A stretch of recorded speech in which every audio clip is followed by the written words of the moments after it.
Well, our special guest tonight, by the way, it is his birthday, and we're so honored that he would take time out of his busy schedule. And you're making me feel very old. Oh, heck. Yeah. You know, old or wise and experienced.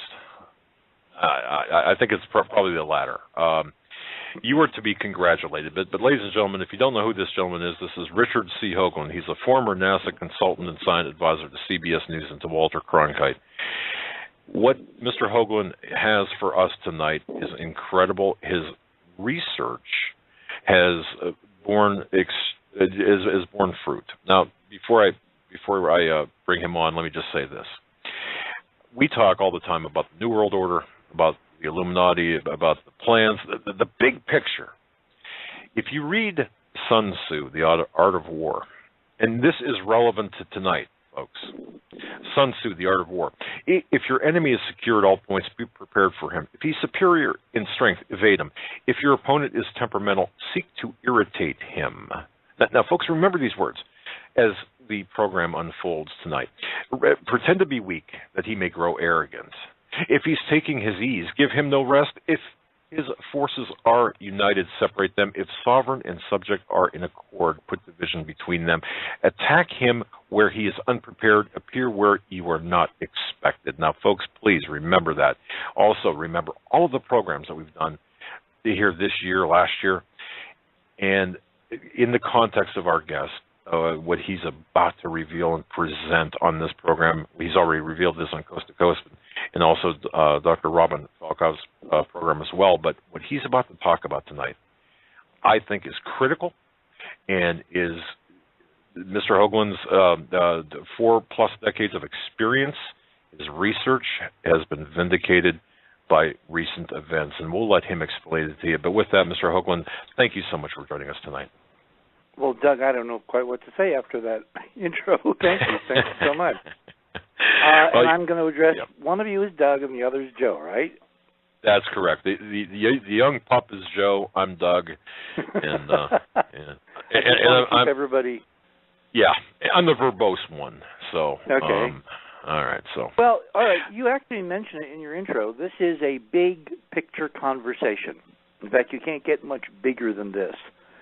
The thing that constantly annoys me about the conversations that people have about the Illuminati and the Rothschilds and the Rockefellers and the East versus West and the strange group that Pulford is talking to and all of these interlocked conspiracy machinations is that no one brings to the table the conversation that all this is taking place in front of an extraordinary reality that every one of those players, and a lot that I haven't mentioned, have all agreed to keep totally silent about, which is the real hidden history of the human species.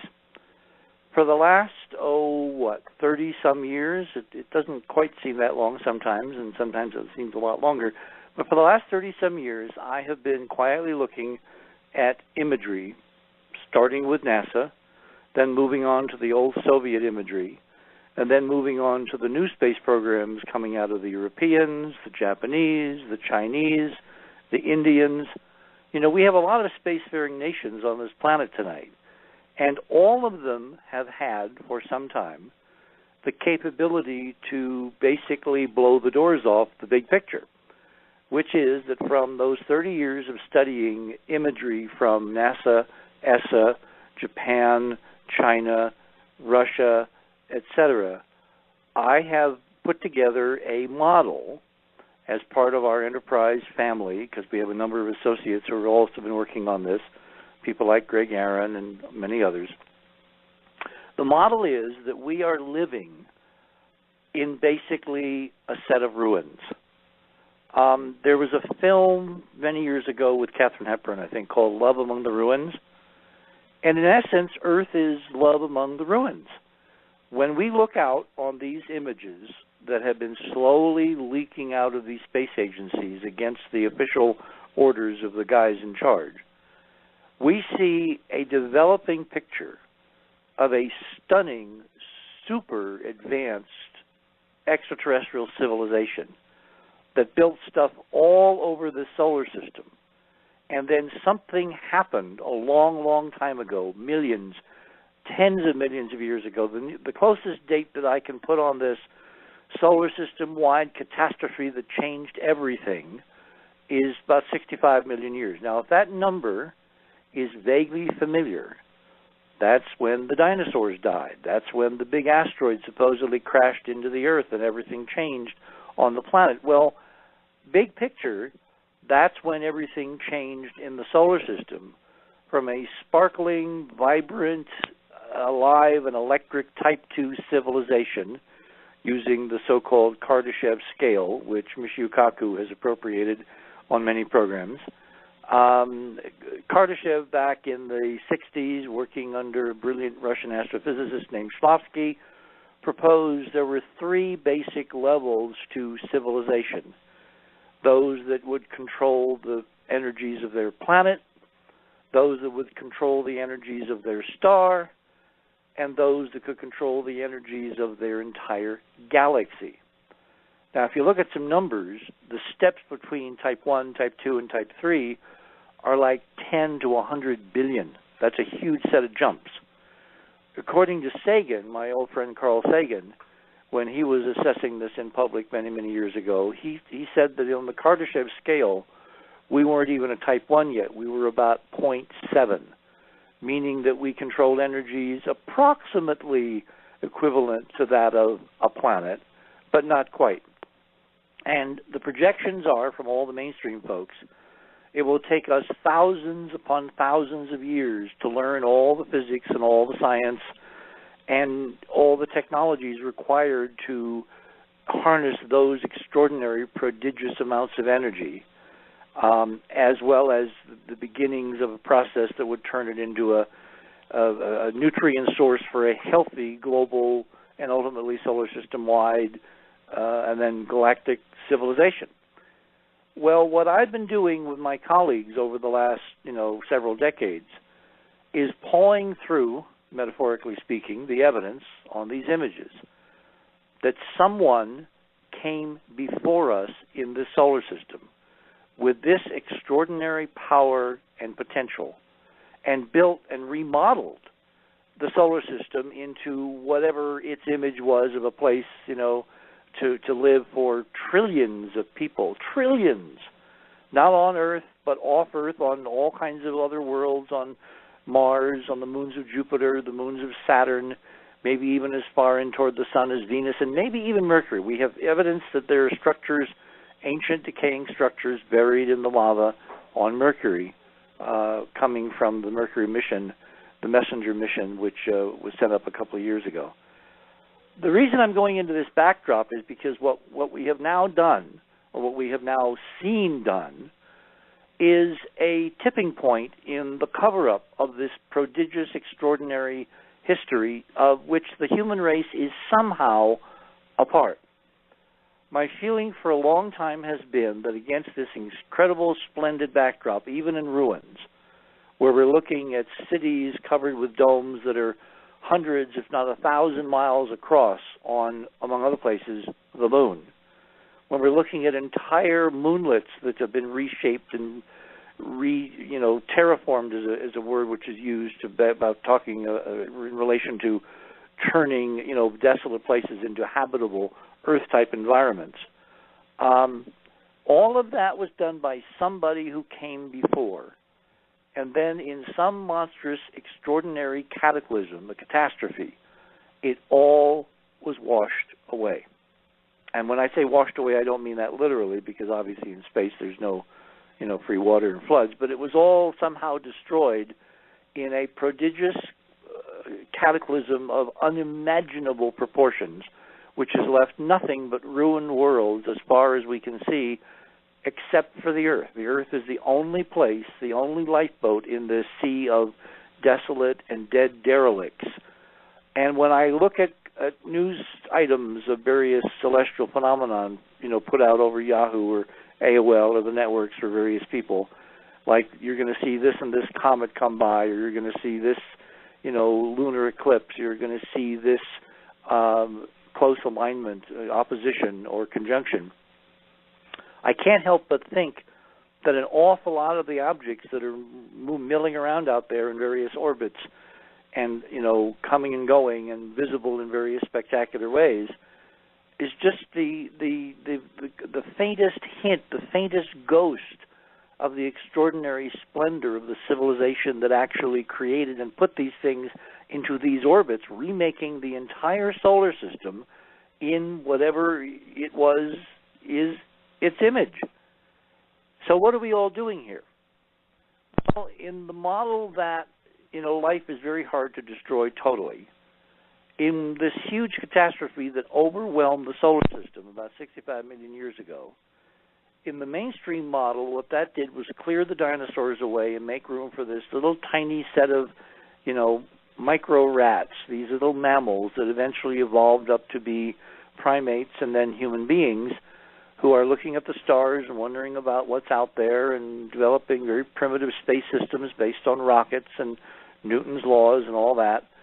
And we are for the first time looking into space and doing all this stuff. Well, our model is totally, totally, totally different, which is no, we are like children who have arrived after an extraordinary banquet where there was a catastrophe and everyone and everything has been destroyed, and we are picking our way amid the ruins of this extraordinary history that came long before us, of which somehow we are a tiny, tiny, tiny heritage looking out in wonder and in secrecy, because the guys that know that all this stuff is real have kept it religiously and fervently from all the rest of us for over 50 years. Well, into that situation, that status quo ante, which I described the other night, for George, and then a couple of nights ago for Robin, something has now changed. The Chinese, of all the independent nation states on this little dust mote in the dark, the Chinese, for some reason, have chosen to go to the moon with an unmanned robotic mission, land, take pictures, and put those images out across the web so billions of people can tune in and download and look at them at their leisure.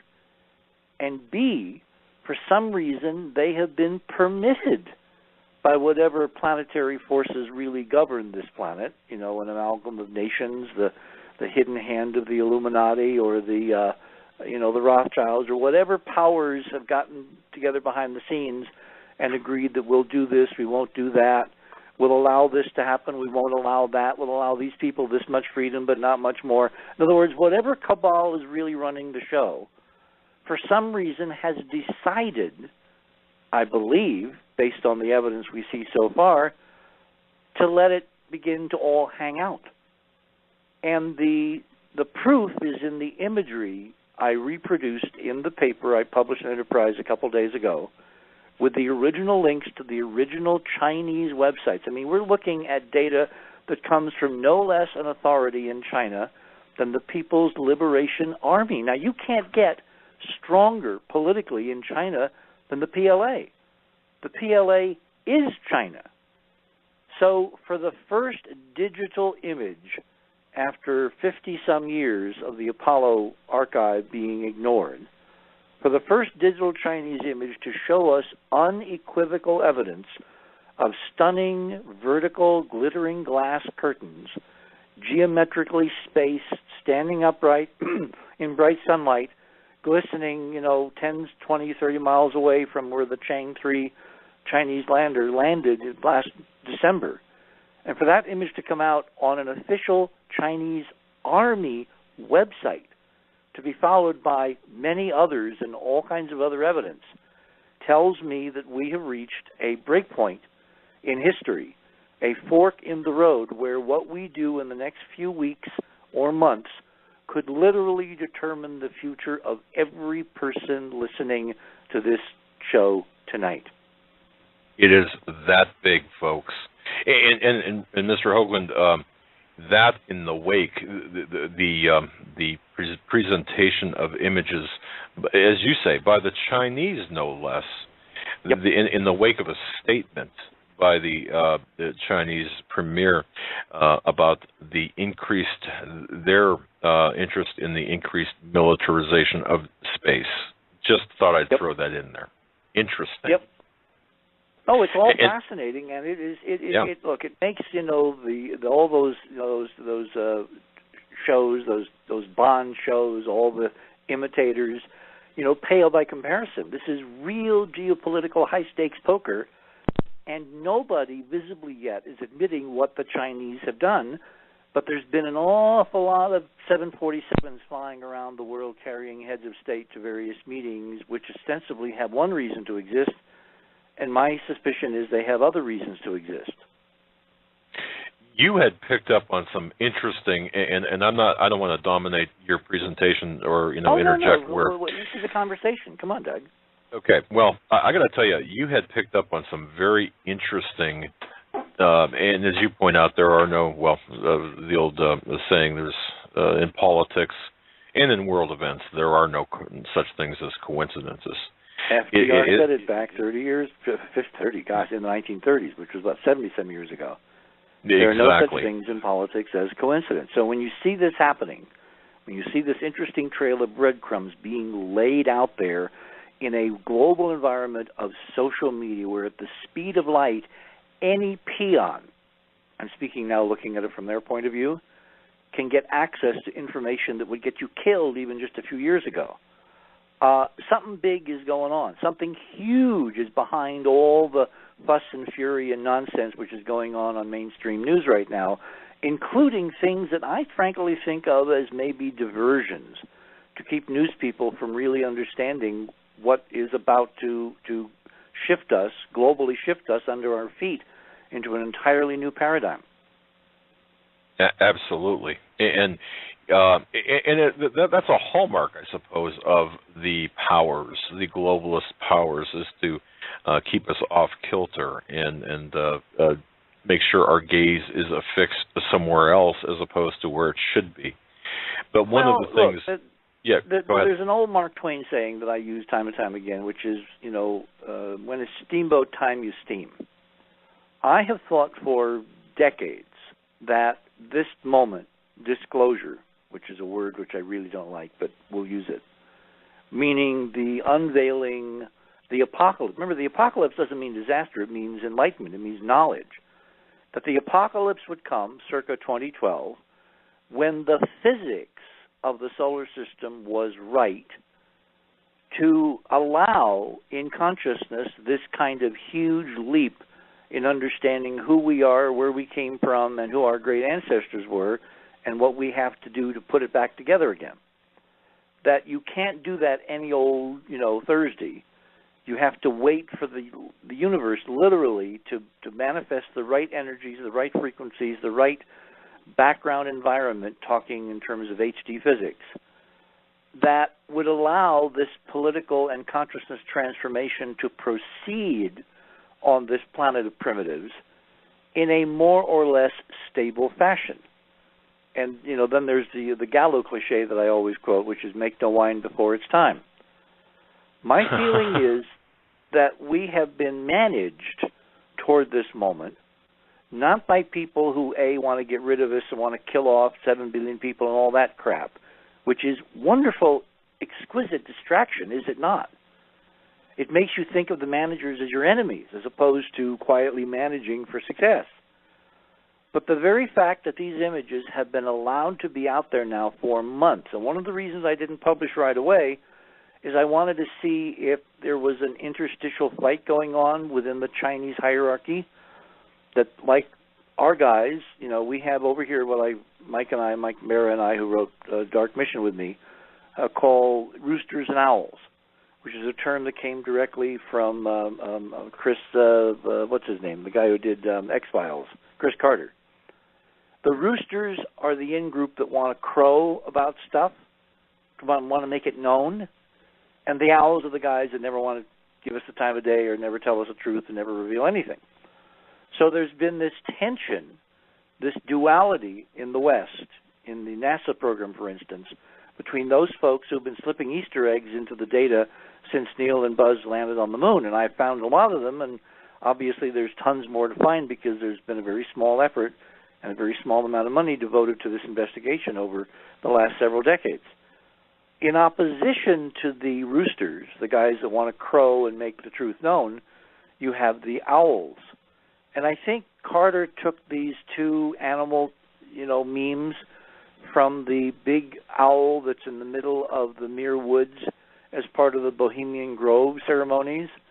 The owl that's supposed to represent knowledge and wisdom. And these guys, of course, think they have all the knowledge and the wisdom in the universe. In other venues, they're called Masters of the Universe. That's when they're doing their banking number. The point is that you have this dichotomy between two groups, one that wants things to go on forever as they are, and the other which has been building toward a change to which everybody has to participate. And those we think are the roosters. Well, it looks like we've got roosters and owls in China, because at the same time that the official imagery was being taken on the moon and sent to Earth and then replicated through various news organizations in China and then spread out around the world, what I do in the paper is point out, and obviously you can see this if you read it carefully, the execrable, awful quality in the first couple of weeks of the images the Chinese released of their stunning historical triumph. I mean, who in their right mind would put out screenshots taken off TV screens as the primary mode of introducing the world to your propagandistic triumph of finally joining the exclusive club of the United States and Russia in successfully putting a human artifact on the surface of the moon? Exactly. That's exactly what they did. So you got to look and say, well, what's going on here? Obviously, the folks in charge of that image distribution system were told under no circumstances put out anything that would ever give away what's really there. Completely undercut by someone or someone's high level in the Chinese army who put on December 22nd a stunning digital version of one of the Chang 3 images, and it was on that image that I was able to find, finally, an exquisite one-by-one comparison of the ancient crystalline lunar domes left by this extraordinary, powerful, and now extinct ET civilization millions of years ago to companion with what we see taken by the Apollo astronauts and their films, almost 50 years before. When you put them up side by side, which I've done in the paper, they're a match. They're an exquisite match. So you can't wish away, as some have tried to do, that we're looking at electronic glitches in the CCD cameras, or we're looking at noise, or we're looking at, fill well concentrations of electrons that didn't know where to go, and so simply splatter themselves across the lunar sky in these images as noise. None of that makes any sense when you simply compare side by side what the Chinese have given us, what the Apollo astronauts gave us 50 years apart, and see their identical ruins, even though they're located thousands of miles apart in different sections of the moon, because the Chang 3 mission landed in a place called Mare Imbrium, which no Apollo astronauts were able to get to, certainly at 44 north by 19.5 east. Such symbolism in the numbers. And Mr. Hoagland, allow me to say this. As an investigator of 28 years, I've been to court numerous times, and having had to present evidence in court. You think folks, I would get a jury with this? Yes. Yeah, unequivocally, yes. And I just want to point out, ladies and gentlemen, Mr. Richard C. Hoagland is our guest. His website, enterprisemission.com. Now, folks, please, if you're not driving, if you're not doing something about it, if you're by a computer, please log on to or go to enterprisemission.com and click on the Chinese lunar images there and the paper there. It's important to follow along, because I've got to tell you, with what Mr. Hoagland has done over the last 3-4 decades with respect to his investigation of artifacts on the moon, this latest, as you put it, Easter egg from the PLA, the Chinese government, verifies, validates your decades of work, and the data, to me, is not only you cannot really argue the data, nor can you argue with the symbolism connected to it, all of which, folks, is so important. Go ahead, Mr. Hoagland. Well, we have trolls that are trying. I mean, I've been getting all kinds of desperate email, anguish screams from the other side, the folks that are trying to keep this covered up. And it's really amusing to read them because obviously they haven't even read the paper carefully.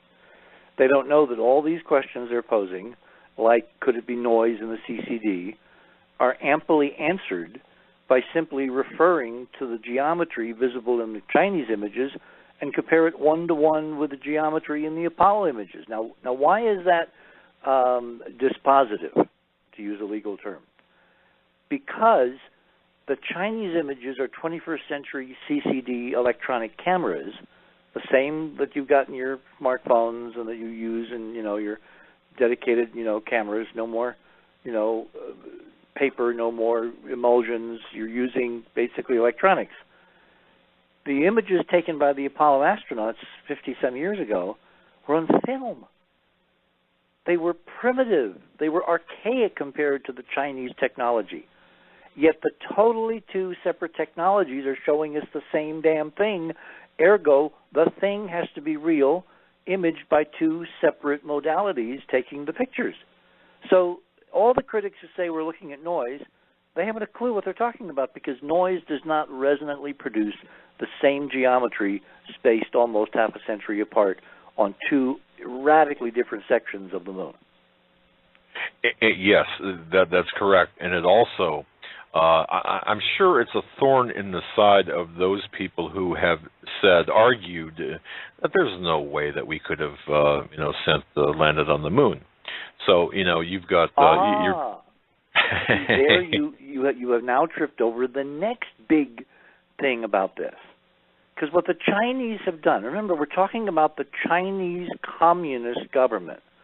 We may have forgotten all the duck and cover drills and all the terrors inspired by the east-west polarity of the 50s and 60s and 70s, when we had two huge blocks, the free nations of the West and the communist nations of the East, arrayed against each other, ready to lob 50,000 warheads across the North Pole to obliterate each culture.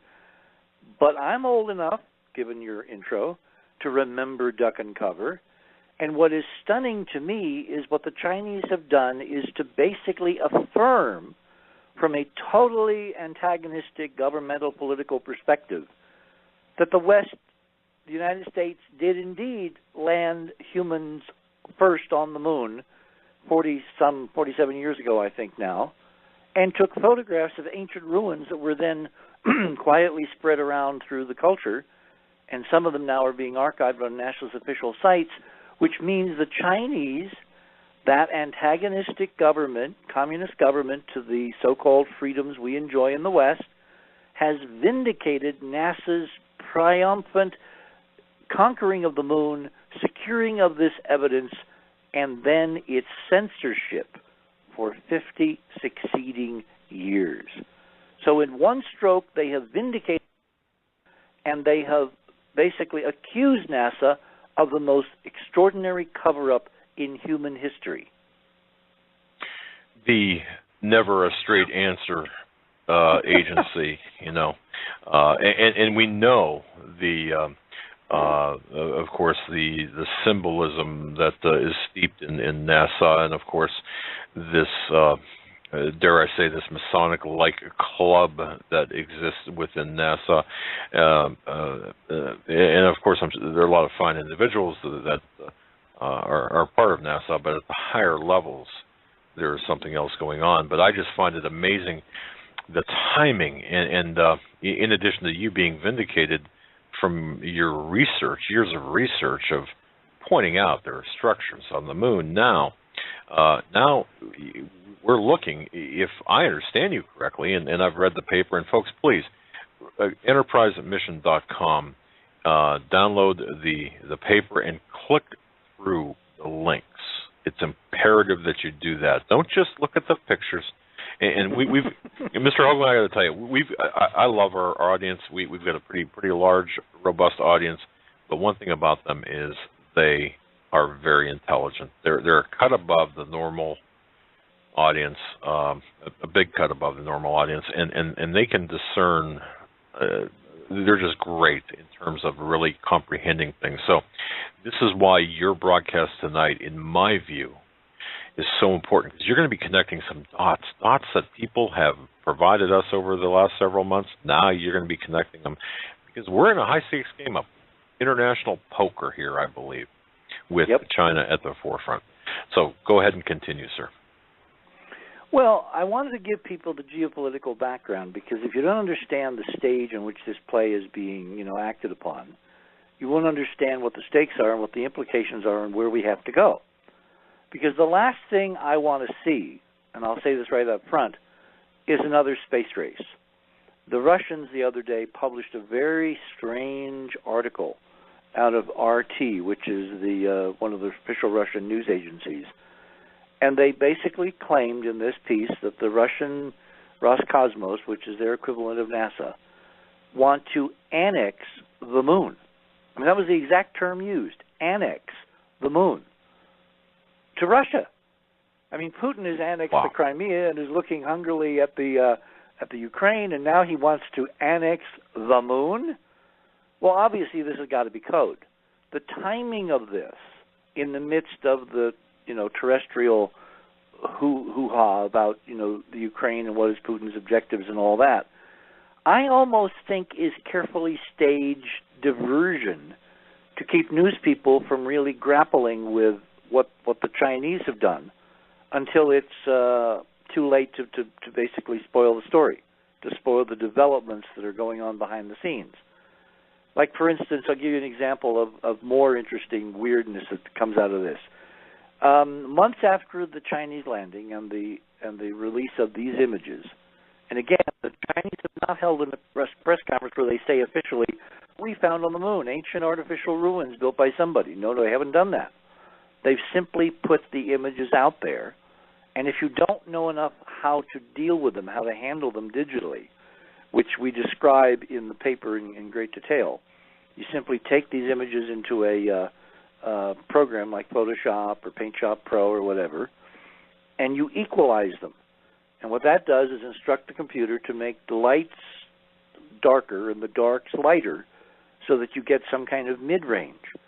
And these crystalline ruins are so extensive and so visible that you don't have to do much in the computer to instantly make them visible. It's not like film. I mean, I really had to work with the film copies I was given leaked years ago to bring up what was in the darks, which is this, geometric glass type of redundant, repetitive structure. But on the Chinese images, all you do is hit equalize, and bingo, there it is. Now, you can work a lot more with special programs and curves and light balances and all that to adjust the quality of the glass so that we actually see the geometry, we see the detail, we see the structure, we see how these things actually have architectural form, particularly if you look at the third Chinese image way down toward the bottom of the paper, which I'll be discussing in much more detail in part 2. But I wanted to get enough of this on the record so people could see that we don't have just one shot or two shots. We have more than enough examples taken with 3 different cameras on the Chinese mission. 1 camera on the lander and 2 cameras on the rover. Each of them have sequentially taken images of these glass ruins. So again, you can't go back and fault the technology. You can't say, oh, it was that camera that was having a problem. No, because we got 3 separate cameras showing us the same thing. It's like we've got, 3 separate cameras electronic showing us what the film technology of the Apollo program was actually bringing back to Earth decades and decades before. So the reason this is all intriguing geopolitically is because we're obviously building towards something. I mean, if the Chinese were going to announce that they had found an ET civilization, it would be very simple, either up to now or from this point forward, to hold a press conference, put these pictures up as part of the Chinese government and say, this is what's there. They haven't done that. Why haven't they done that? Obviously, by putting these images out over the web, and making them available to researchers like myself and others, and to millions of people that are just going to look at them kind of curiously, and some of them may take instructions for working with them, and most of them won't have time and will not. What they've done is they've been basically entrained the power of social media to spread this data so far and wide around the planet, copying, and when you download these images, download the website too. Save the website. There's very easy instructions both in Windows and Explorer and Firefox and Macs for how to save an entire website. Save the websites where you find these images, so that if someone in China suddenly wakes up and says, oh my God, we didn't want to do that, and they try to rewrite history, we have our own version of the Wayback Machine, so we can gently show them, no, you've changed history, and this is what you actually put out there. Particularly with that December 22nd image on the Chinese People's Liberation Army website. I want everyone to save the website so that history cannot be rewritten later. The fact that they've allowed us to do this means that part of their strategy is to do exactly what I've just recommended. They want as many millions of copies of these images and these websites to be personally saved as possible, so that when push comes to shove, and if there is an announcement soon, the bad guys can't simply rewrite history and pretend it never happened. Because there are factions and splinters and different, infighting going on within these governments, various fiefdoms weighing for power against each other.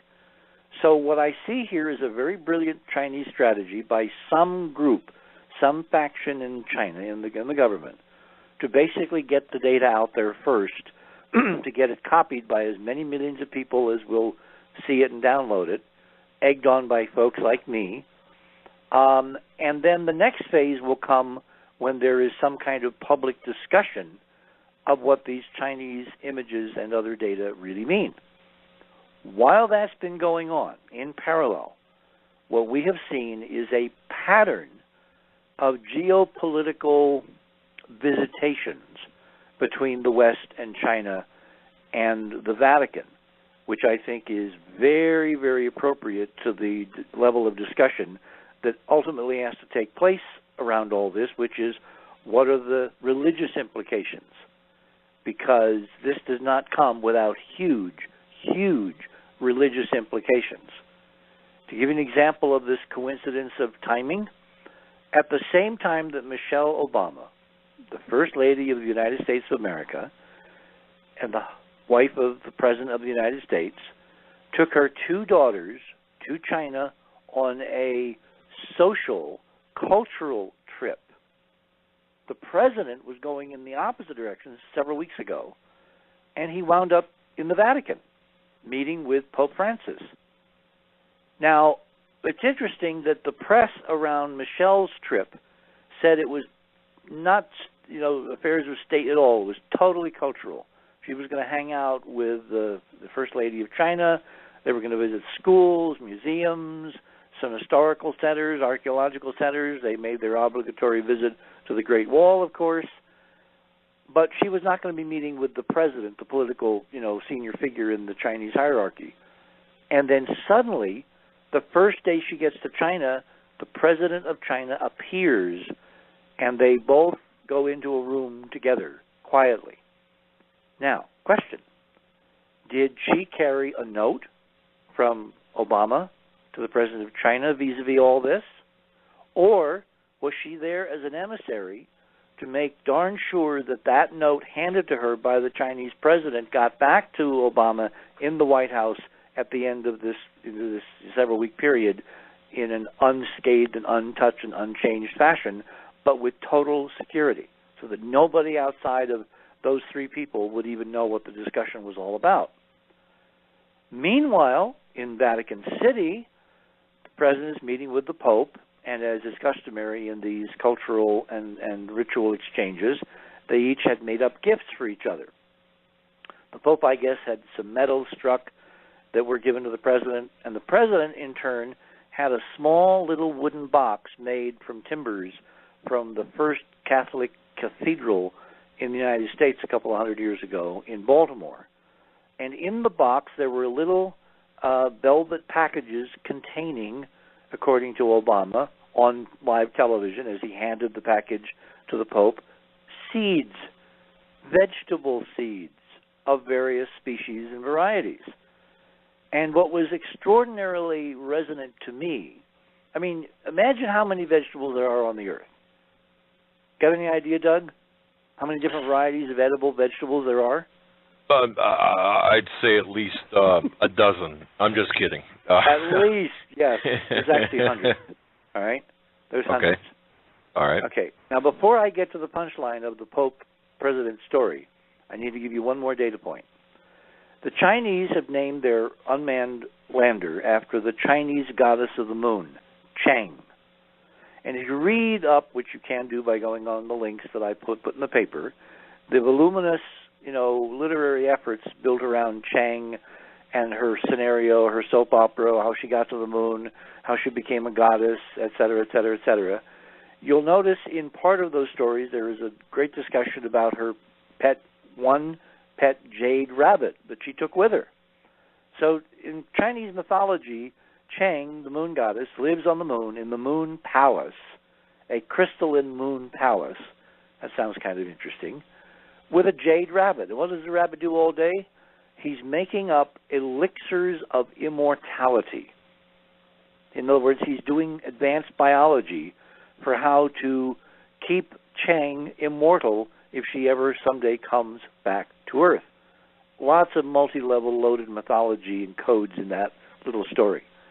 So the prime hero of this Chinese set piece is Jade Rabbit, who has taken some of these images of the ancient lunar domes and is doing a lot more measurements that we'll get to probably toward the end of the 3 hours. So the president, flashing back to the Vatican, while Michelle is meeting quietly with the Chinese president half a world away, literally half a world away, the president's meeting with the Pope. He hands him this little wooden box made out of wood from the cathedral in Baltimore, inside of which are various garden vegetable seeds, and he holds up one packet, and he holds it out toward the Pope, and Obama says, and CNN's cameras are there to record it, "I think these are carrots." Interesting. And what do rabbits eat? Well, Bugs Bunny, carrots. What's up, Doc? Yeah. Yeah. So I see this as a tableau, a code being played out in public to where everybody who's in the know can look at this on CNN and realize this part of the plan is going forward the way it's supposed to go. In other words, if you are about to unveil on the totally unprepared mainstream human population of this planet that A, we're not alone, B, we've never been alone, C, we used to be part of some extraordinary civilization, D, I'm losing letters here, it ended in an incredible catastrophe, a war, and E, we're going to pick up the pieces and we're going to do it together, all of us.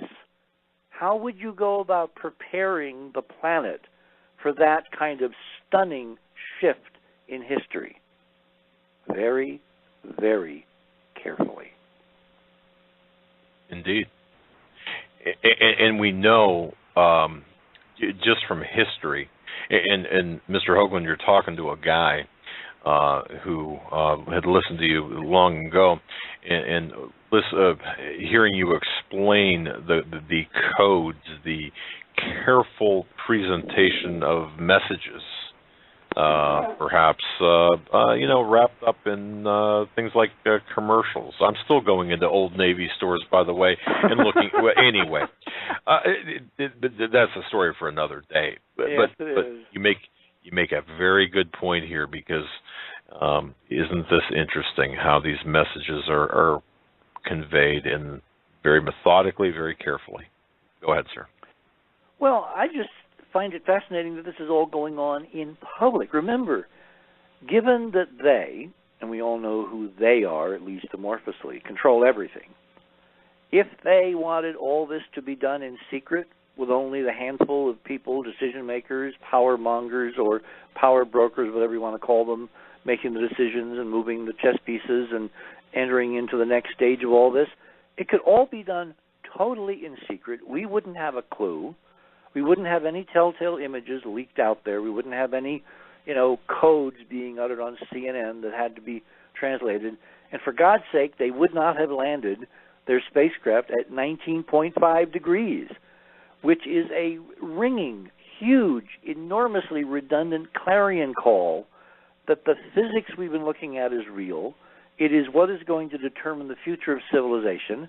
And the Chinese are proclaiming, by landing there secretly, unannounced, just suddenly setting down that morning on December the 14th, that's the conversation we're going to be having, regardless of who along the way doesn't want to have the conversation. In other words, the fact that this is so public, once you apply the code key, to me is what is so incredibly interesting, the details and the images of the ruins notwithstanding. I mean, I would love to have more resolution, better color, closer in, et cetera, et cetera. But what we got is enough to turn the tables and change everything. Precisely. Now, I don't want to take you off your stride here. Go wherever you want to go. Okay. Well, okay. So the Chinese enter the space initiative. They launch this. They have a successful landing on the moon. Why 19.5? Well, hang on. Sure. This didn't just happen by accident. They've been planning this for decades. Okay. Remember, they launched two orbiters, Chang 1 and Chang 2, that went into close orbit of the moon and took lots and lots and lots and lots of high-resolution images of a place called the Bay of Rainbows, Sinus Iridum, in the upper left-hand corner of the moon, if you look at the moon when it's full some night. And yet that's not where they landed. They landed to the east of that area that they had intensively mapped, set down unannounced, changing their mission plan on the fly so that they did not telegraph to anybody that they were really going to go for the gold. But they put a telltale on the Chinese media website, which was basically the home page of the Chang 3 mission.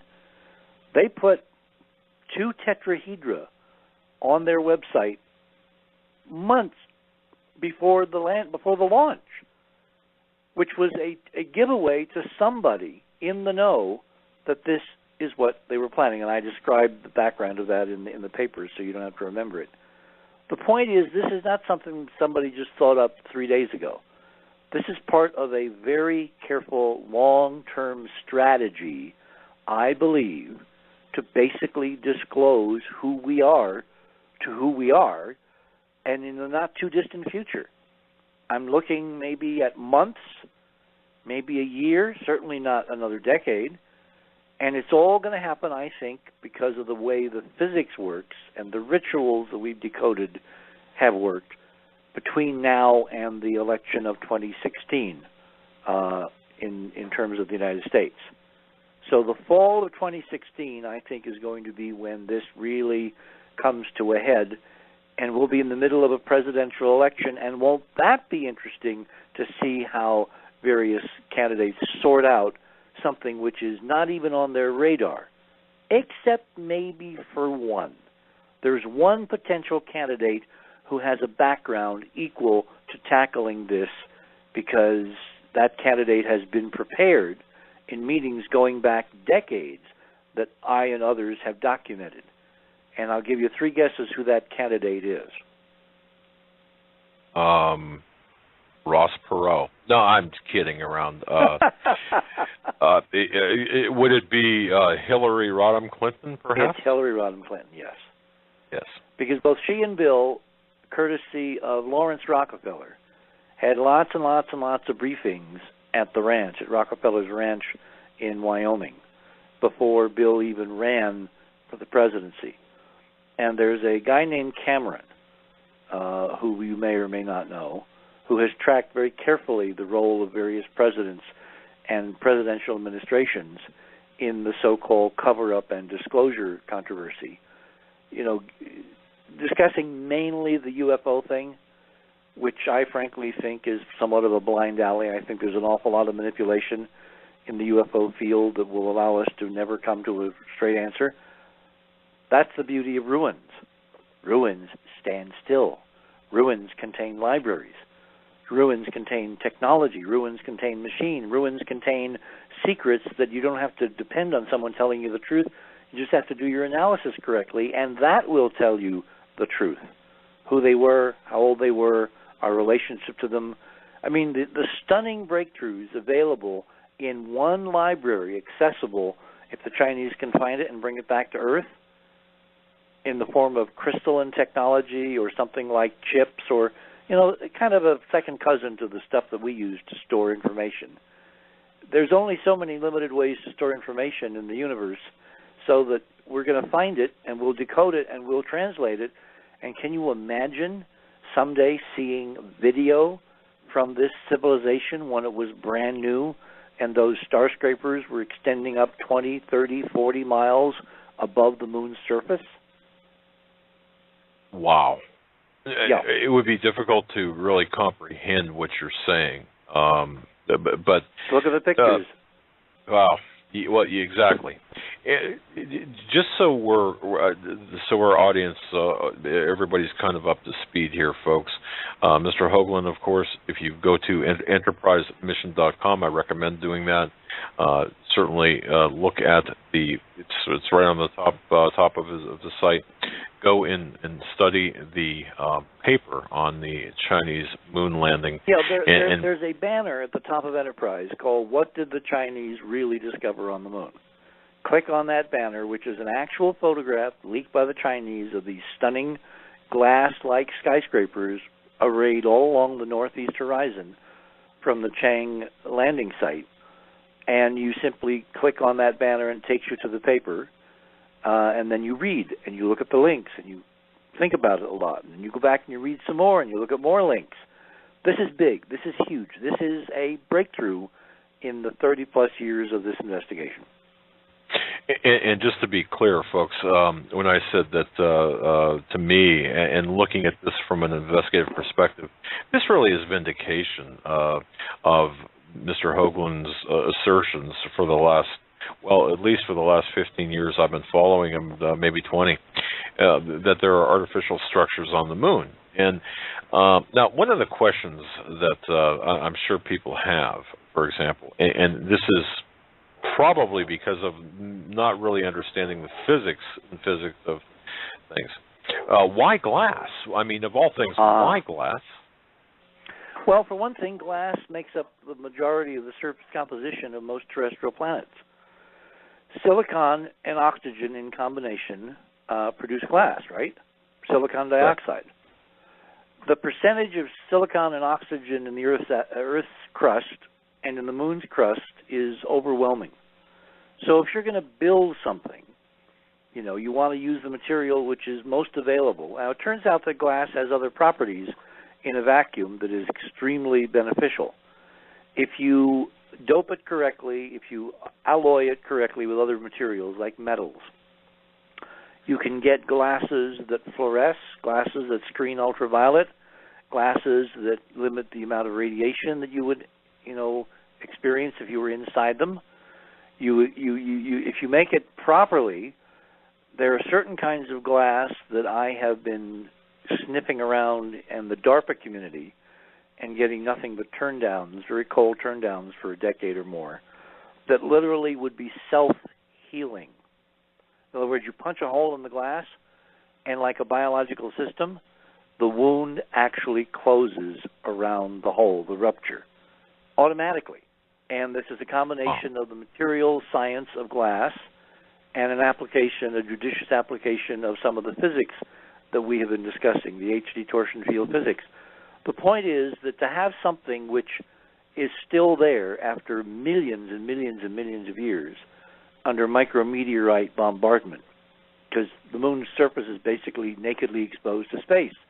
There's no atmosphere, there's no magnetic field, there's no radiation shield, there's no nothing. So anything sticking up on the surface of the moon is going to be ground down inevitably to a little, level surface, given the background micrometeorite abrasion that has gone on for millions and millions of years. So to have these things stunningly standing erect, even if their tops are obviously broken off and destroyed, means that they're made of something really, really special.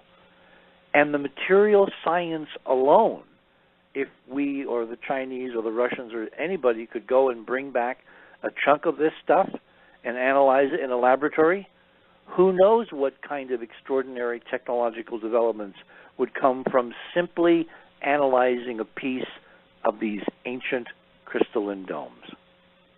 Wow.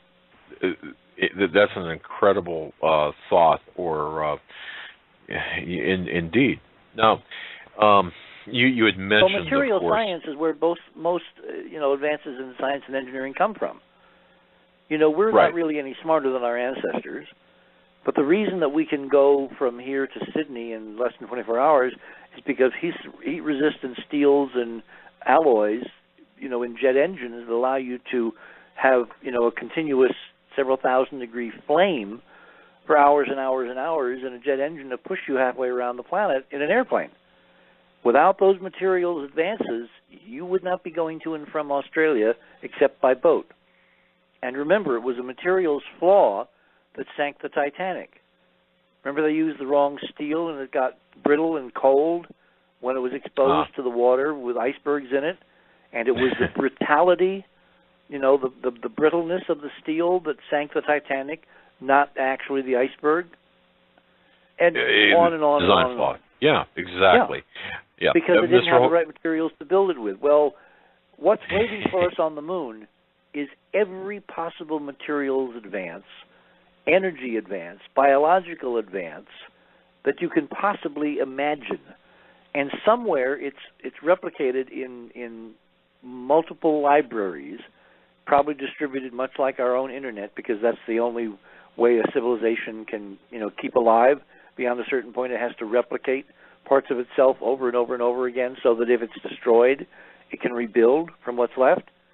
Right. So we will find at some point, if it's not, the Chinese or us or the Russians or whoever, we'll find the libraries.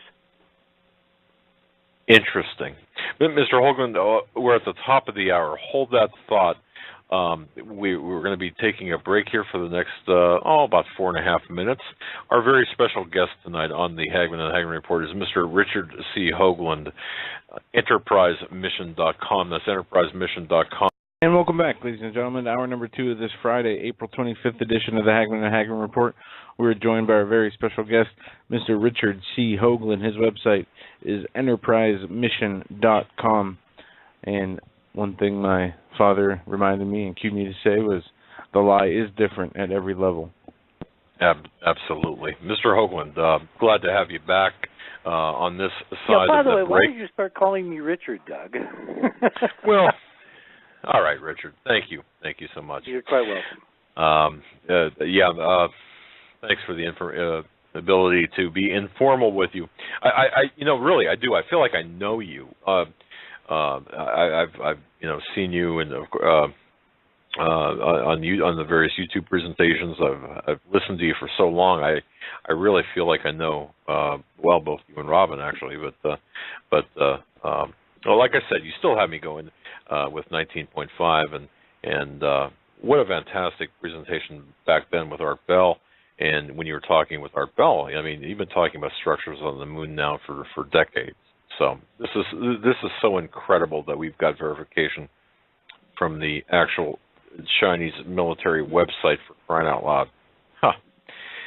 Well, it presages something to come. I mean, to me, this could have been handled totally differently if the intent was to use it as blackmail. For instance, let's say in the TPP discussions, the Chinese want something more, and they want to use levers to achieve that in negotiating the details of the treaty. Normally, you wouldn't put something this incendiary out in public. You would have a meeting, ambassador to ambassador probably. You'd have a set of images, or you'd have a laptop with the images on it in PowerPoint, and you simply show them sequentially, and you'd say, look, unless you do this, this, and this, We're going to make this public. We're going to announce what we've found that your guys 50 years ago found, and then you covered up. And that's not going to make you look very global and democratic, is it? So they could have done this in a very different way, but they're doing it so we're getting to see the moving pieces as the pieces move. Brilliant. A brilliant strategy. And you know, I read from Sun Tzu's Art of War, and so there's something behind this. You're right, it does presage, it appears to anyway, presage something, and I believe that in a courtroom setting one could sufficiently and efficiently argue that. I think you had this, in one of your recent interviews, called it the politics of disclosure, and I know you don't like that word, but isn't it interesting that we're seeing this? Why now, by the way? Why now? Is it because of the geopolitical situation? No. I think it's much bigger. Again, we are only given a tiny slice through the window blinds of reality. We have been living in a managed culture for decades, if not centuries. When you look at some of what the Sumerians knew and they talked about, it's obvious that this kind of control of information of a much bigger frame than just this planet has been part of a discussion among some power elites for a very long time, long antedating the space program. What I think is going on is, as I said in the last hour, the physics itself. Remember, we're dealing with a real physics, which is not your grandmother's physics. It's a hyperdimensional physics that is being modulated in terms of energy flows, when things can happen more easily, which groups can achieve which ends more efficiently if they make use of this knowledge, which is basically, I know I'm going to lose some people when I say this, but I'll hopefully get them back when I explain what I mean, a hyperdimensional astrology. If you look at our work over the last several decades, you'll see that we've been able to document that as the planets move around the sun, they change the energy interactions between the various celestial objects, including the Earth on which we happen to live. And I have been taking measurements, field measurements, at various ancient sacred sites with Robin, all over the world, from Mesoamerica to Europe to, we're looking now at the Far East, we're looking at, some places in Russia. And the recurring theme of these measurements is that this physics is real, it has real effects, and it is cyclic in that it is modulated by the flow of energies that happen as various celestial objects careen past and are aligned briefly at certain key angles with other celestial objects, which is nothing else than astrology.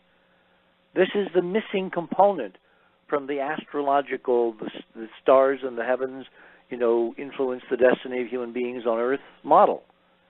It's a huge step forward.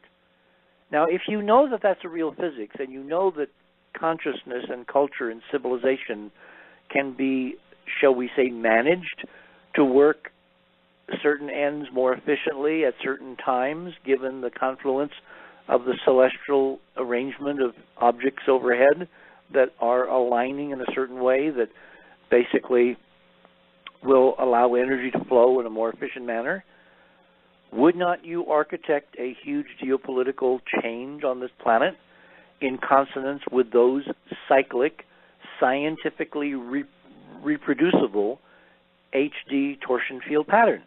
Well, the obvious answer is, of course you would, if you knew what you were doing. Remember many decades back when it suddenly became a kind of a mini controversy that Ronald Reagan's schedule was being organized by Nancy, consulting an astrologer? Oh, yeah. And everybody was all really torqued off about that. Well, they obviously have no sense of history. If you look at the history of power, if you look at the history of governing, potentates and powers and kings and princesses and presidents and all those people have been running their governments according to celestial portents for centuries, for thousands of years. We just never realized, at least some of us didn't, that they were actually using a real science, which is a science of the interaction of consciousness with the torsion field to do certain things at certain times, because that's when they have a better chance to succeed.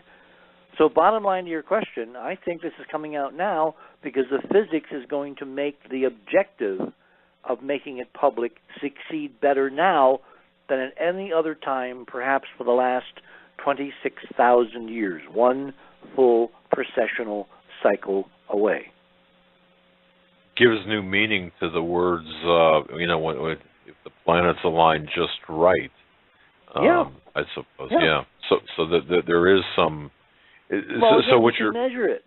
Oh, during the eclipse here came across Albuquerque fortuitously, which allowed me to go up to a very high mountain, capped by limestone, and measure the effects of the total eclipse. We got stunning readings with the moon coming between us and the sun. Stunning physics readings, reproducible readings. And lo and behold, wouldn't you know that the Chinese mission on the moon, the unmanned Chinese robot, Chang the lander and Jade Rabbit the rover, were very nicely positioned next to a little pyramid at 19.5 degrees on the moon. You can see it in the very ridiculously absurd, dumbed-down panoramas the Chinese released in the paper. I've actually got a shot of this little pyramid. It looks like a cairn. Well, since I have measured pyramids during alignments on Earth and seen how incredibly powerful a pyramid can be as a geometric shape in amplifying the background field, the ether, can you imagine what power such a pyramid on the moon at 19.5 would exert on the instruments of the lander and the rover during the total lunar eclipse a few days ago, which, of course, as seen from the moon, was a total solar eclipse, with the Earth coming in between the sun and the moon. So I think the Chinese, in their mission, have been telling us the truth about what they're really looking at in all different coded ways, starting with the 19.5 landing site itself. Wasn't there, Richard, another component to that landing site in addition to the 19.5? Wasn't there, yeah. I don't know, a 44-degree... Well, as soon as I saw that they landed at 19.5 by 44 north, if you're sending a message to a head of state of the power system, which is arrayed planetarily against you, the West, and the titular leader of that system, the United States, is the President of the United States, and Barack Obama happens to be the 44th president. In other words, this message, this revelation, this disclosure message seems to be tailor-made for Barack Hussein Obama, the 44th president of the United States, who already, as I've tracked in many other venues, has demonstrated some eerily celestial connections that tell me that the rest of his administration is going to be radically different and more interesting and more, how should I say, revelatory than the first few years we've had. Interesting. It's all about timing. It's all about timing, Doug. I get that. I think what we're seeing here, and correct me if I'm wrong, but we're seeing us managed, the population managed to a certain point in time that was predetermined and pre-planned some time ago, and this is all part of it. Do you remember in the film, I'm trying to remember the name of the specific episode, and I can't at the moment, but it was X-Files, and it was the smoking man. Remember how he said we found the best way to predict the future is to control it? Yes. Well, that's what I think we're dealing with here. Someone wants to control the future, And the huge question on the table tonight for you and your audience has got to be, is this a control for a positive end or a control for a negative end? And I've got my data and my inclination as to an answer, but given what you've seen so far, I'd really be interested in your response to that. And the audience. We are going to get questions, right? Yeah, we get questions by email. If you want to take questions by phone, we certainly can open the phone lines.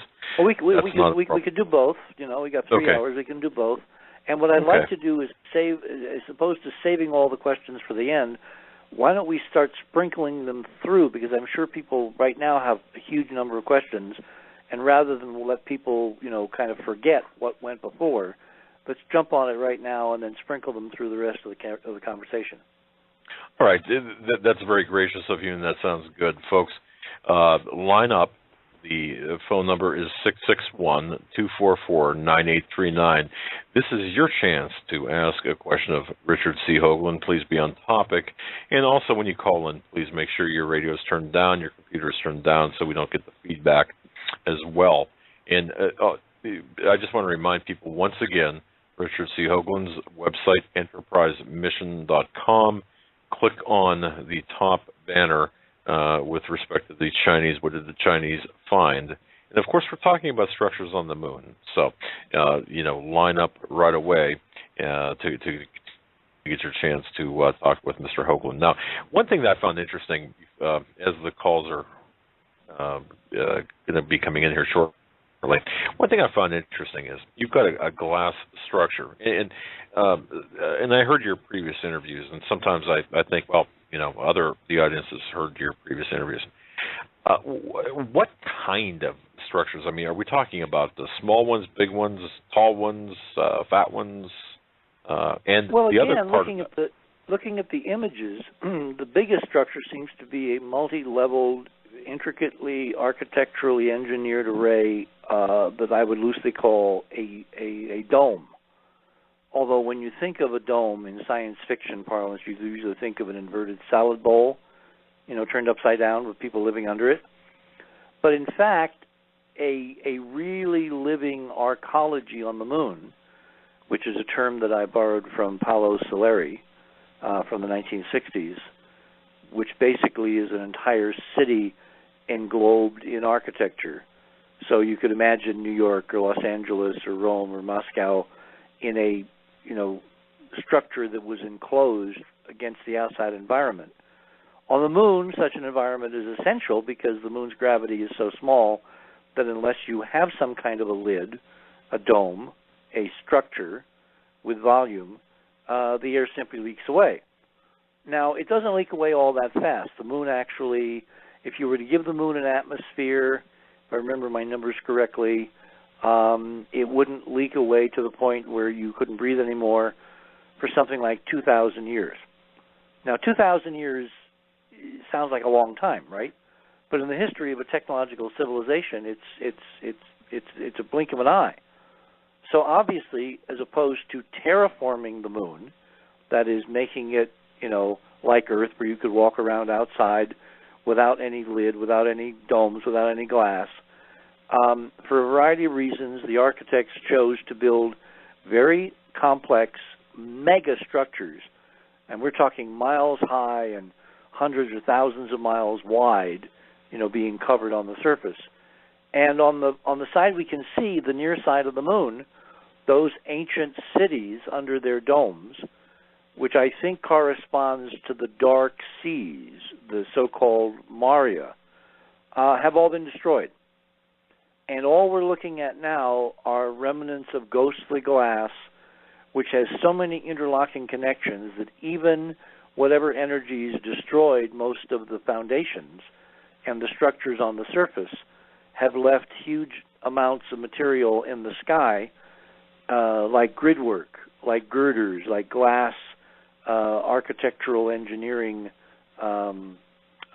constructs that are scattering sunlight and are faintly visible to cameras that we humans have just recently taken descending to the moon.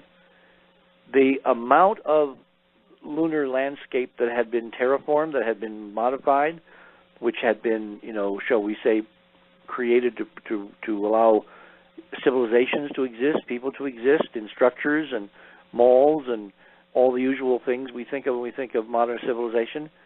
It is just awe-inspiring, the amount of surface area of the moon which appears to have been modified to allow this to take place. And the moon, of course, is only a small object, 2,000 miles across, orbiting this planet. We've looked now at a lot of data from other parts of the solar system. As I said, from Mercury all the way out to Pluto, or at least to Neptune. We haven't gotten to Pluto yet. The New Horizons mission will get there in a couple of years. And we're seeing evidence of this modification of natural objects over and over and over again. Like a number of these comets that come by, I don't think are icebergs at all. I think they're derelict, huge island city platforms or spacecraft that are basically leaking out vital fluids, former atmosphere, oxygen, CO2, when they get warmed by the sun, because they're part of a vast infrastructure that was orbiting the sun as separate objects, a la the work of Freeman Dyson, as opposed to a planet with a civilization living on its exterior, such as we currently are experiencing now. So I think when we really get a handle on the enormous complexity of what's still out there, even though it's in ruin, we're going to be dazzled by the absolute audacity of the engineers and the founders of this ancient Type 2 civilization, of which somehow we are a part. We are their descendants in some form, genetically, culturally, in terms of beliefs, heritage. It's all wound up in one huge knot to be unraveled over time. And again, my predilection is that this is a positive development because of the way it's unfolding. If it was negative, it would be being done totally in secret and we would never have a clue. The fact that we're being let in on it and basically are told implicitly to participate by downloading these images, by recording these websites, by saving everything that's being put out there, means that someone behind the scenes has a big strategy to ultimately bring everybody along in this stunning paradigm shift. And that, to me, is very, very good news. Very interesting take on the data, the evidence. A very interesting take, as I said, on your findings. James R. from Brunswick, Georgia, in with a question wanting to ask Richard, did the Apollo astronauts, did they see the structures that you're referring to? And if so, why the silence? And if not, why not? That's a very complex and loaded question. For a long time, given that I know some of these guys and I know how true blue they are and Boy Scouts and all that, it was hard for me to understand why, if they'd seen this stuff, they didn't tell everybody, until you hearken back to the time frame when Apollo went to the moon, which was right at the height of the Cold War. And you look at the politics of Nixon, the politics of Brezhnev, the politics of Red China, and you realize that this stunning development, unless it was appropriately managed by people who were competent to lead such an extraordinary change of history, would have ultimately collapsed into a frenzied, race for who could build better and bigger and more extraordinary weapons out of this science and technology with which to kill more effectively other people on this planet. I think that Kennedy and Khrushchev were trying to architect, and I've argued this with data in Dark Mission, that Kennedy, from the moment he walked into the Oval Office, particularly now through the words of his chief advisor and consigliere, Ted Sorensen, who wrote this book, which I recommend everybody, called Counselor, which is an inside, behind-the-scenes look at the Kennedy years and what he was doing and how he made it to the presidency and what his objectives were.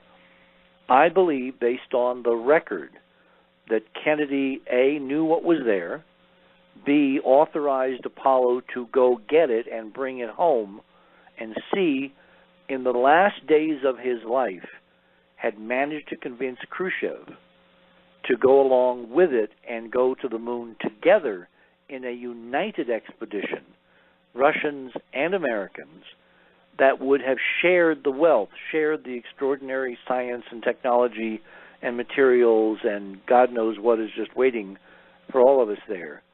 And the black ops folks, the dark, whatever you want to call them, the folks that run the world for a very different reason, could not countenance that. They killed Kennedy. They put Khrushchev under house arrest, and history moved on to where, we went in a very different direction for another 20 years before the Cold War eventually collapsed.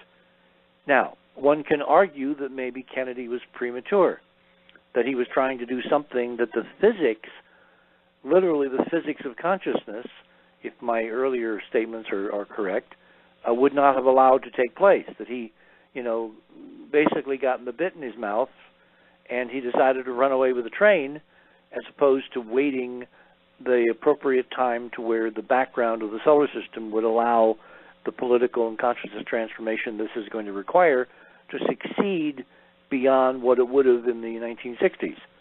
I mean, one can argue that till the cows come home, and we will never know. The fact of the matter is that I have now been seeing for at least the beginnings of the Obama administration things being put together in a set piece, in a pattern that indicates to me that this is going to be tried again. And this time it will succeed. And this was long before the Chinese made their move. So when I see the Chinese landing at 19.5 by 44 north, it's like a message to the heir apparent of John Kennedy, Barack Hussein Obama. It's now time. Now, why do I call Obama an heir apparent to Kennedy? Because, unbeknownst to most folks, except maybe me, one of the key people up until his untimely death a couple, 3 years ago, that Obama was very closely consulting with on all kinds of interesting questions, was none other than Ted Sorensen. That is not generally known, but it is easily proven. Once you let it out of the bag, just go and Google, and you will see they had meetings, they had consultations, they exchanged correspondence. I think Sorensen was basically at Obama's right hand to help architect and complete successfully, this time around, what Kennedy tried 40-some years before, or 50 years before, and it didn't work because it was not time. It was too soon. That's a speculation, admittedly. I have evidence. I don't have, ultimately compelling proof, but I've got a lot of evidence that lines up that I should not have been, and I was not, to see 44 tacked onto this Chinese landing, because that to me was a sign to Obama from the Chinese, it's now your turn. Very interesting. And Richard, I've done programs, we've done programs talking about these hidden messages or these subtle messages like that, the numbers, the cutesy code sometimes that appears. And we do know that they talk or they communicate in code. A question from Gary J. here, and this isn't a rather interesting question because you did talk a little bit about some historical things here.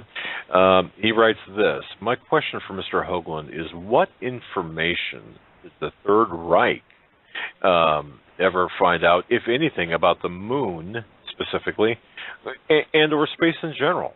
And he asked this because they were the most, obviously, technologically, at least in his view, advanced at the time, given during that time period. Well, that raises, another excellent question. You're right about your audience. They're really thinking. This is not a simple answer. We have to go back some decades to the end of World War II and look where we were as a planet at the end of that incredible conflict and why the conflict arose. It's been my position, and I've had interesting arguments with Joseph Farrell. You ever had Joseph Farrell on your show? No, not at all. Oh, you should. Oh, you absolutely should. Joseph is an Oxford PhD in theology, which makes him, of course, appropriately backgrounded to begin to look at this big stuff. But he also has a real physics bent. In another life, he would have been a physicist as opposed to a theologian. And he's written a series of books about what's happened during the Nazi years and afterwards. And another gentleman who you should have on the show to talk about some of this is a guy named Richard Dolan, who is an academic from the East Coast, who has basically conceived a thesis which he calls the breakaway civilization hypothesis, which is that the amalgam of old Nazi elements and new plants in various governments around the world, particularly in the West, the so-called West, Europe and the United States, have created a situation where following the war and the top-secret military industrial developments that Hitler was pursuing through certain projects, certain really black ops projects, particularly in Czechoslovakia at the end of the war, under a general whose name escapes me at the moment. It'll come back to me. This general, who was masterminding a whole series of really exotic Nazi physics and engineering experiments, appears to have been on the verge, if not actually have achieved, the cracking of the anti-gravity problem. We've all heard of the Nazi bell, which is part of this story, and there have been leaks with the collapse of the archives around the old Soviet Union, and the fact that various governments like Poland and Czechoslovakia and others have made their archives available to researchers.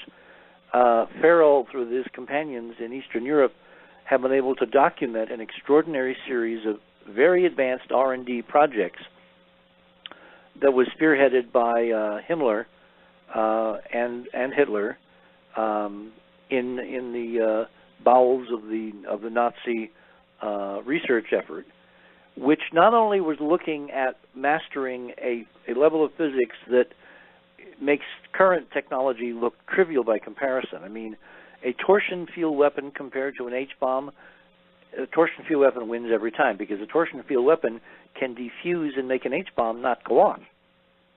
In other words, we have been living over the last 50 years with the illusion that we were confronting all-out nuclear war between East and West, and it's nothing but a con game, because the technology exists to make every inbound nuclear weapon or every nuclear terrorist device absolutely inert and not even capable of being exploded if you have your hands on the right technology.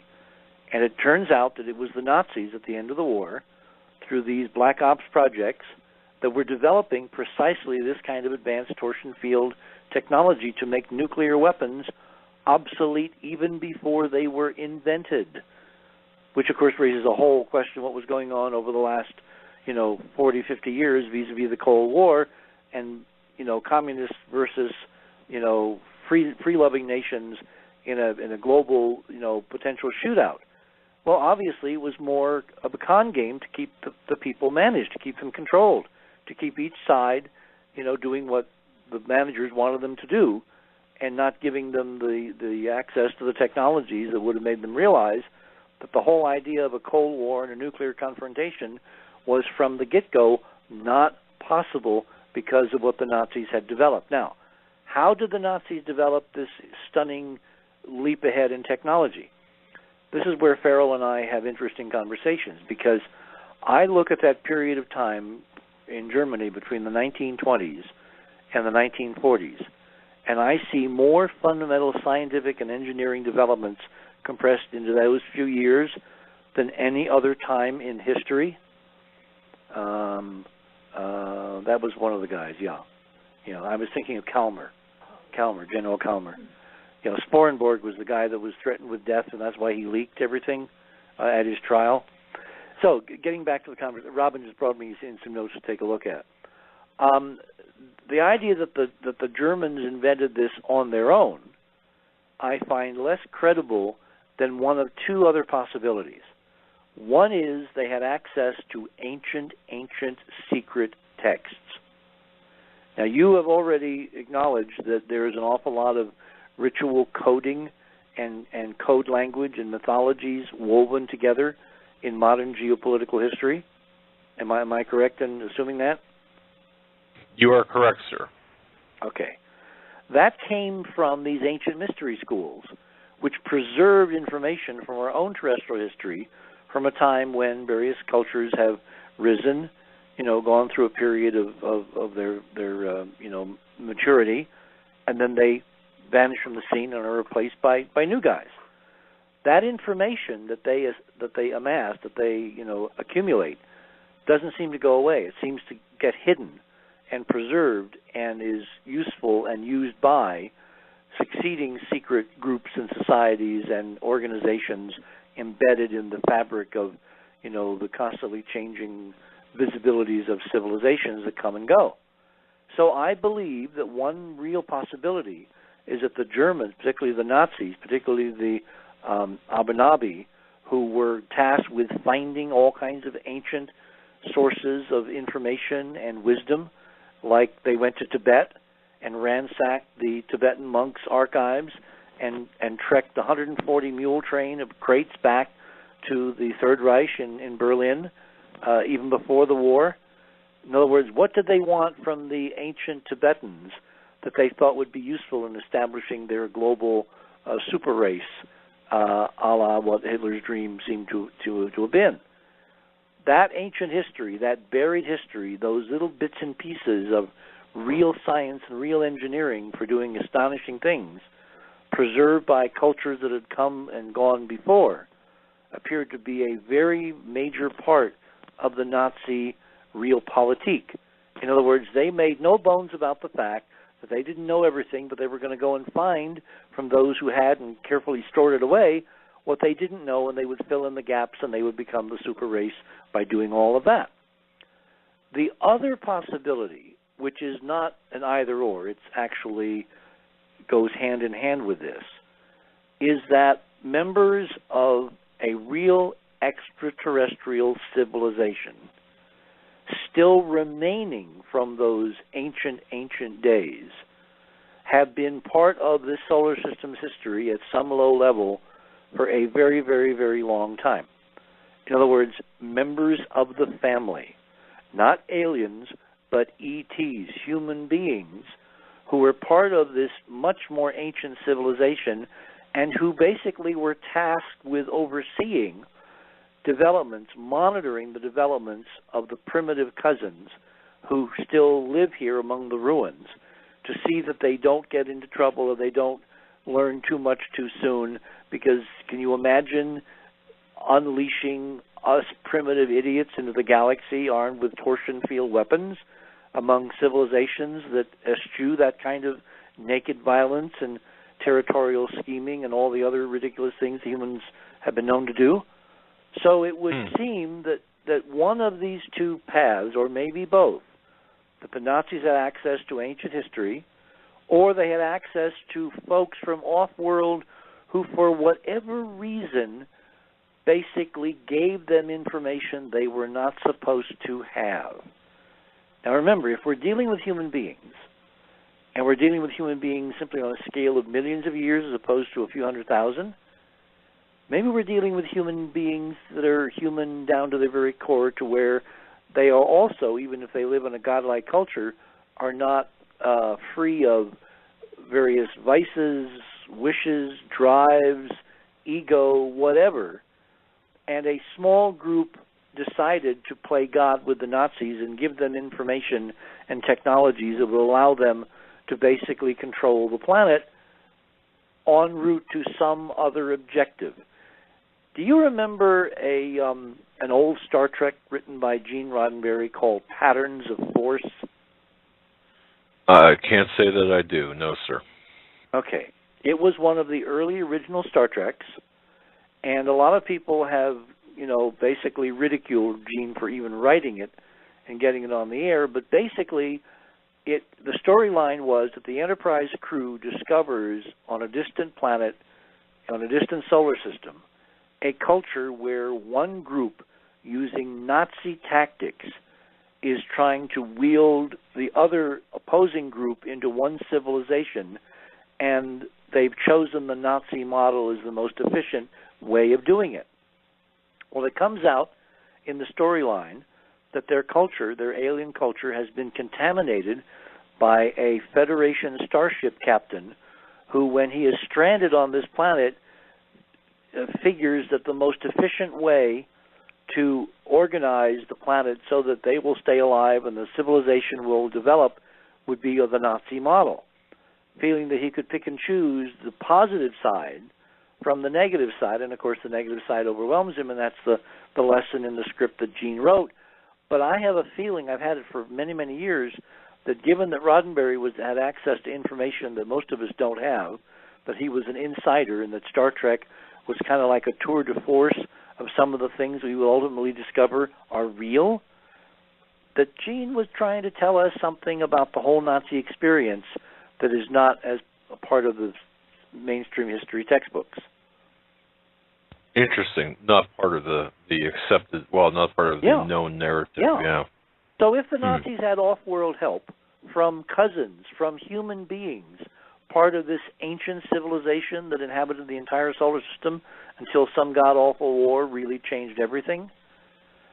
In other words, who would care most about human beings and their future in whichever direction you want to project it than other human beings?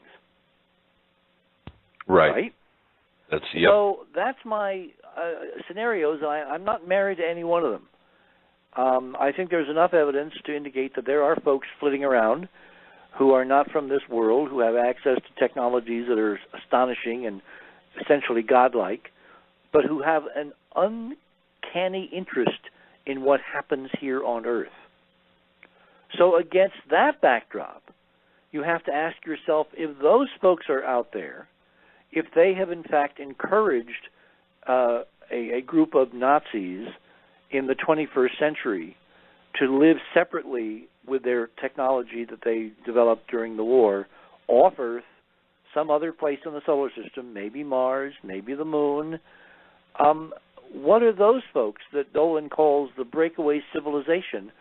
What are those folks doing in this entire mix, and why did they allow the Chinese to publish this data in the form that they have? Wow, that's an interesting question, and one of, in the context in which you asked, very relevant, by the way.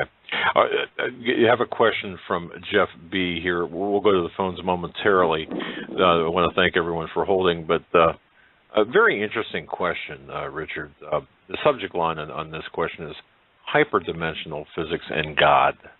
And he writes this. He says, I first became aware of Mr. Hoagland's hyperdimensional theories through his website, Enterprise Mission, back in 1999. And something about it really resonated with me in a way that other such theories never did. Join the club, Jeff. Coming from a Christian background, a Christian stance, I'm very interested to hear Mr. Hoagland's thoughts on how God fits into hyperdimensional physics, or the hyperdimensional universe, or if it even allows for God.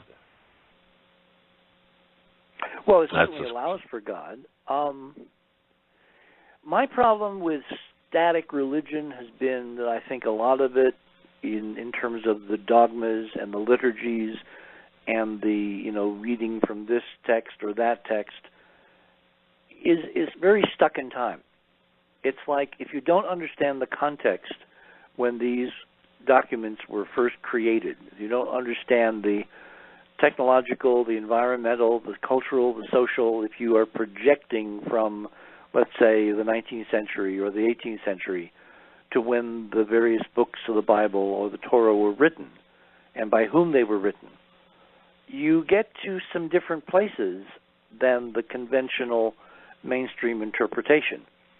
In other words, to me, God is ineffable, and the stories are written by human beings of events that were created by human beings, although they may have been human beings who had capabilities and powers and talents that are totally unknown to the current human race. In other words, I'm thinking, and a lot of people are going to be upset when I say this, but I'm thinking that the huge cliff between the stunning, extraordinary, multi-planet, globally solar system-wide civilization that I'm talking about, the Type 2, and now, is basically the description of the fall.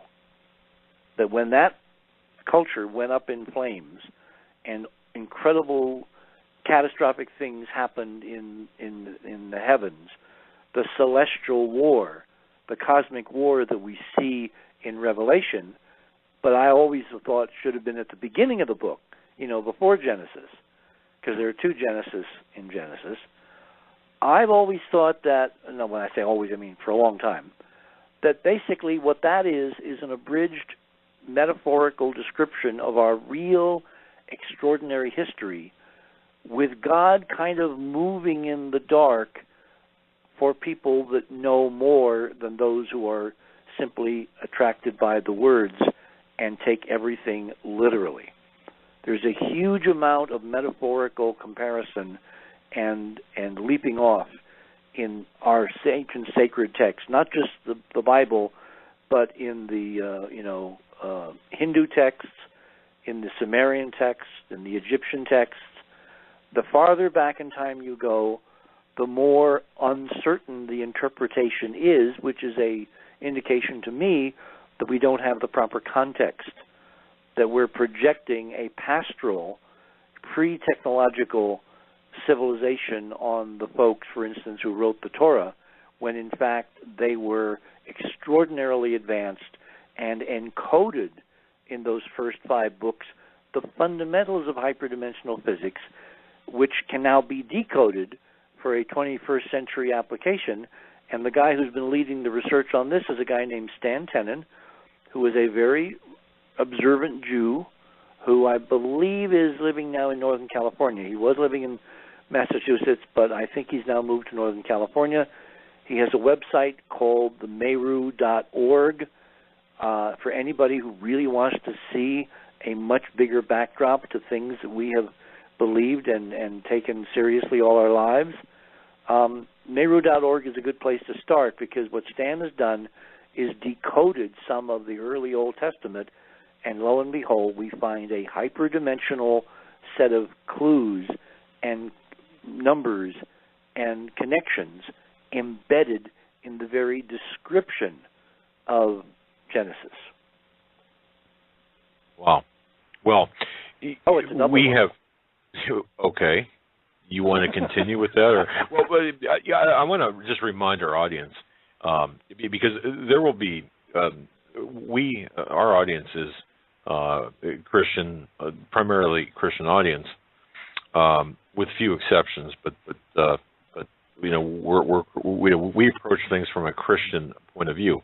Now, having said that, we've had authors such as Tom Horn, Chris Putnam, Steve Quayle on.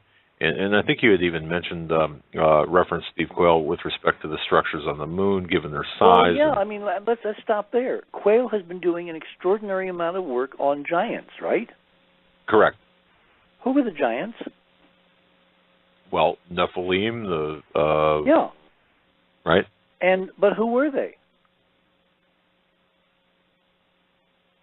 Good. Okay. Well, let me. They are our ancestors. The stuff we have found in various parts of the solar system is big, made for big guys. The physics, if you get into the details of the hyperdimensional torsion field physics, the physics determines biology. The physics determines species size, depending upon how it modulates up and down. If you have a solar system going along with a certain level of, shall we say, connection to the physics, and then you wind up destroying more than a couple of worlds in a interplanetary war, the likes of which we can't even imagine given the energies that were used and the horrendous effects it would have generated.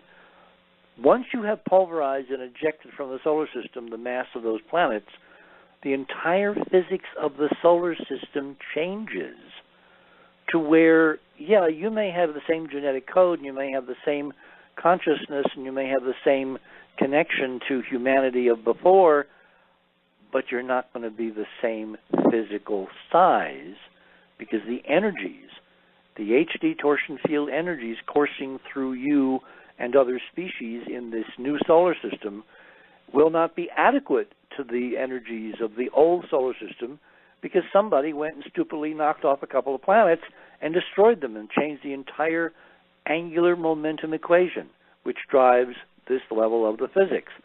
So the idea that there were giants in the earth in those days, mighty men of renown, again, I'm saying history, relationship, human beings, but by the time it got down to where those documents were written and passed down to, observant, crowds and populations, the total context of where those references originally came from had totally been lost. So someday Steve and I are going to have one heck of a conversation. Yeah, we could sell tickets for that, to be sure. But honestly, though, the data points, and if we just look at data alone, the data that you've uncovered, and compare it to, for example, the data Steve Quayle uncovered through his research, and Tom Horn, Chris Putnam, and on and on and on. These are all, to me, pieces of a greater puzzle, and it's, the conclusions might differ, but the data is always in court. You bring evidence to a court. It's a court. It's the evidence is what it is, and you've got the evidence based on your research. This is what it is, and you present the evidence as it is. The conclusions might differ, but the evidence is the evidence. Robert or Bob R. from Idaho writes this, and we'll get to the phones after the break here. Just the way the flow has been. He writes this. I love the first sentence. You might think I'm absolutely crazy. Okay. Okay. That's the first sentence. Listening to our conversation? But he says this. I've often wondered if the moon is actually solid, or is it a Death Star, or is it something other than what we think it might be? Could it be? Yep. Nope. He's right on it. Very good, excellent intuition backed up by some science. The moon is not natural. Now, the moon, well, let me qualify that. The moon is natural, but it has been modified. The data that we have, again, this is NASA data, Russian data, Chinese data, indicates that the top 40 or 50 miles of the moon's crust has been honeycombed with habitations going down very deep. In the original Apollo seismic data that came from the instruments that the astronauts left on the moon decades ago, that have been relaying back to Earth up until the mid-'70s, when the instruments were suddenly, for some bizarre, inane reason, turned off to save NASA $300,000 a year. I mean, Doug, $300,000 a year for NASA is like coffee money for a week. Yeah. And they turned off all the ALSEP units, all the science stations left by Apollo across the front side of the moon that were giving us very important, priceless data. They just turned them off arbitrarily one day, they claimed, because it was too expensive. What I think really happened is that when the principal investigator of the seismic experiment, they landed several seismometers as part of the Apollo program. They landed one on Apollo 11, they landed one on Apollo 12, 14, 17, I'm missing some in between. Anyway, those little seismic stations running on the moon, when something hits the moon, you get impact waves, you get sound waves. and you can map and chart the structures, geological structures, down to the core, if you have enough data, enough stations, and enough signal-to-noise ratio. And so a long-term listening to what the moon was doing when it was being hit by junk coming in from outer space would have allowed the scientists to build up a 3D internal picture of the moon that would have driven, the science of how the moon formed and when it became a satellite of the Earth and it was part of the Earth, or was it crashed into by another body in the solar system. It was all those normal astronomical questions. Instead, in the 1970s, under a ridiculous claim to save $300,000 a year, NASA said in the 70s, in the mid-70s, 76, 77, somewhere in there, that they had to turn off this network of science stations because it was obsolete and it was too expensive to maintain, which is, of course, total nonsense, total crapola. They obviously turned it off to hide something, and I think I have figured out what they have hidden, because in some of the last seismic data that was published before NASA suddenly turned everything off, again, we don't know that they really turned it off. They just stopped publishing anything claiming they turned it off. There appears to be the outlines of some kind of deep internal geometry in the moon. Remember geometry. Geometry says intelligence.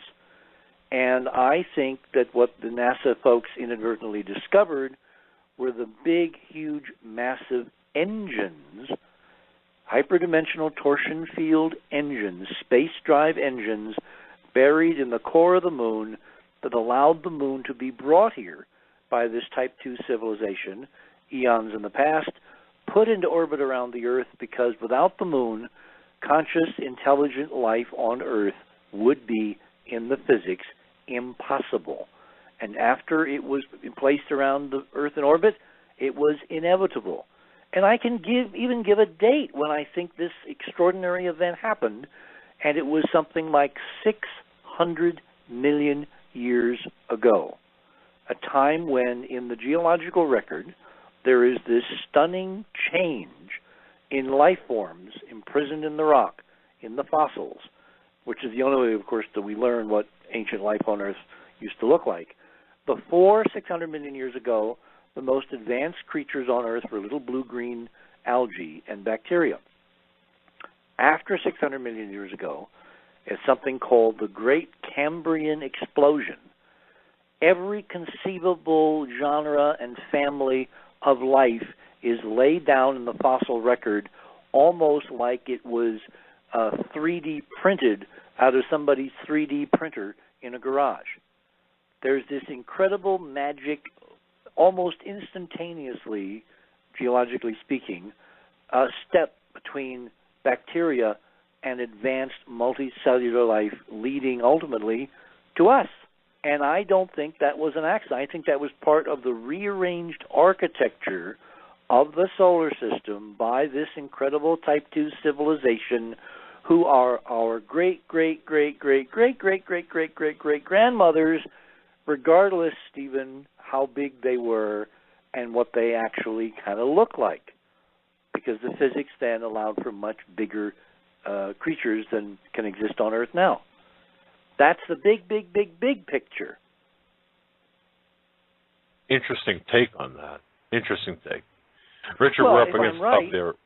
Well, go ahead. If I'm right, and we've got a break coming up, but if I'm right, and here's the last line, the evidence is on the moon, and the Chinese tonight have an edge in going and bringing it back to Earth. With that, we will take the top of the hour break and come back for our third and final hour. Folks, you're listening to the Hagmann Hagmann Report with our guest, Richard C. Hoagland. His website is enterprisemission.com. Check that out for the photos he's talking about tonight and referencing. We'll be right back after these short messages.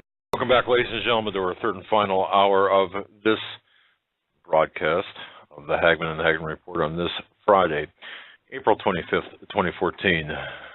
Richard Hoagland's birthday, by the way. And our special guest, Richard C. Hoagland, enterprisemission.com.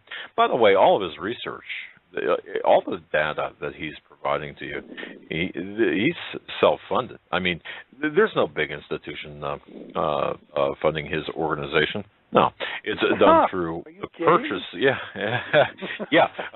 It's done through obviously your book and DVD sales, which a lot of information is loaded there. Richard, I got to tell you, during the break, we actually we're so efficient. We actually took a phone call during the break. You didn't even hear it, but we took it. And the caller actually had a good question. A friend of the show, as a matter of fact, and his question, and this is for you, Bobby. It seems like Bobby night tonight. This is for you, Bobby. We had said the U.S. had. You mentioned the impacts on the moon. We had the United States sent up a hard landing thing that punched into the moon more than once. Is that correct? Well, no, the only time we've done that was in 2009, toward the end, in October 2009. There was a mission which had been begun under the Bush administration called Lunar Reconnaissance Orbiter, which is still orbiting the moon. It's a very complex spacecraft with a huge telescope that looks down and takes super high-resolution images. In fact, some of the images I use in the China paper to show that the Chinese government basically lied about what their little robot was doing when it was supposedly taking a nap. They actually drove over to some of these rocks that are not rocks, but are probably pieces of the glass that fell out of the sky, and they analyzed them in secret under the cover story of a 4-day nap at lunar noon because of temperatures. And the Lunar Reconnaissance Orbiter mission from the United States, from NASA, took photographs. In fact, it took a set of photographs on the 17th of February of this year, a couple of months ago, and those photographs are in the paper showing the tracks of the rover going right up to the rocks on the rim of this crater and obviously analyzing them while it was supposed to be asleep. Well, the companion spacecraft to Lunar Reconnaissance Orbiter was something put together by a group out of NASA Ames called LaCrosse. And that was an acronym which stands for something, and I don't remember what it stands for at the moment, but it's spelled LCROSS. And it was a spacecraft that was basically just it was two spacecraft, actually. It was a little mini robot that was cut loose from the lunar orbiter en route to the moon, and it was connected to the second stage Centaur rocket, which weighed several tons, even empty.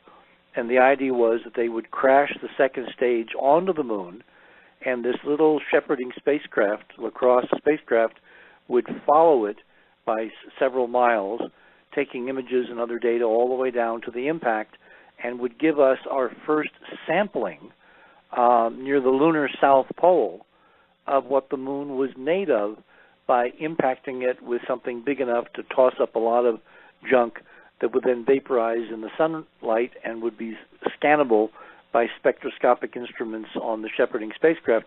That all went as planned, and the elements that the LaCrosse mission discovered on the moon are so atypical of a natural body, of an object that's just a lump of rock in space. For instance, they found large amounts of water vapor, which we expected, but they found equal amounts of the metal mercury, equal in amount to the amount of water vapor. Now, what the heck is mercury doing on the moon? You know, the mercury, the kind of little metal we used to play with when we were kids in school, and we couldn't get over how amazing it was that this metal would flow and make little droplets at room temperature. They found thousands and thousands of gallons of this stuff at the South Pole. Now, what in the world was LaCrosse? It also found a whole bunch of other stuff, including gold, including certain refractive high-temperature metals.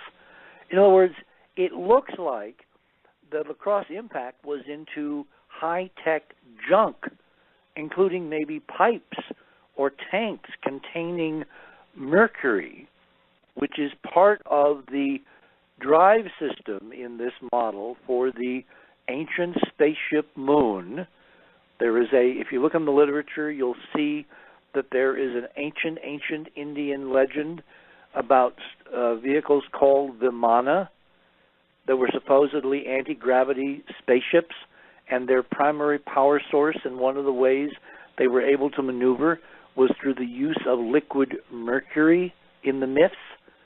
So then we send a 21st century mission to the moon, and lo and behold, it finds as much liquid mercury in some kind of storage facilities at the South Pole as water vapor, which is supposed to be, inbound from comets. So none of the results that we read from these science missions is the only result that you can read from the science mission, because a lot of these papers and a lot of these pronouncements that NASA makes about its results are what we call model dependent, meaning if you have a different model, a different idea, a different scenario for why you're seeing what you're seeing, you can easily fit that into the same equations, the same data points, the same amount of chemistry that you're seeing as a conventional model, except it explains an awful lot more than the conventional model that NASA has been giving to the public for over 50 years. Okay. All right. Well, now the second part of Bobby's question was, would this be consistent with the historical accounts, we'll say in the Indian and Hindu literature, for example, of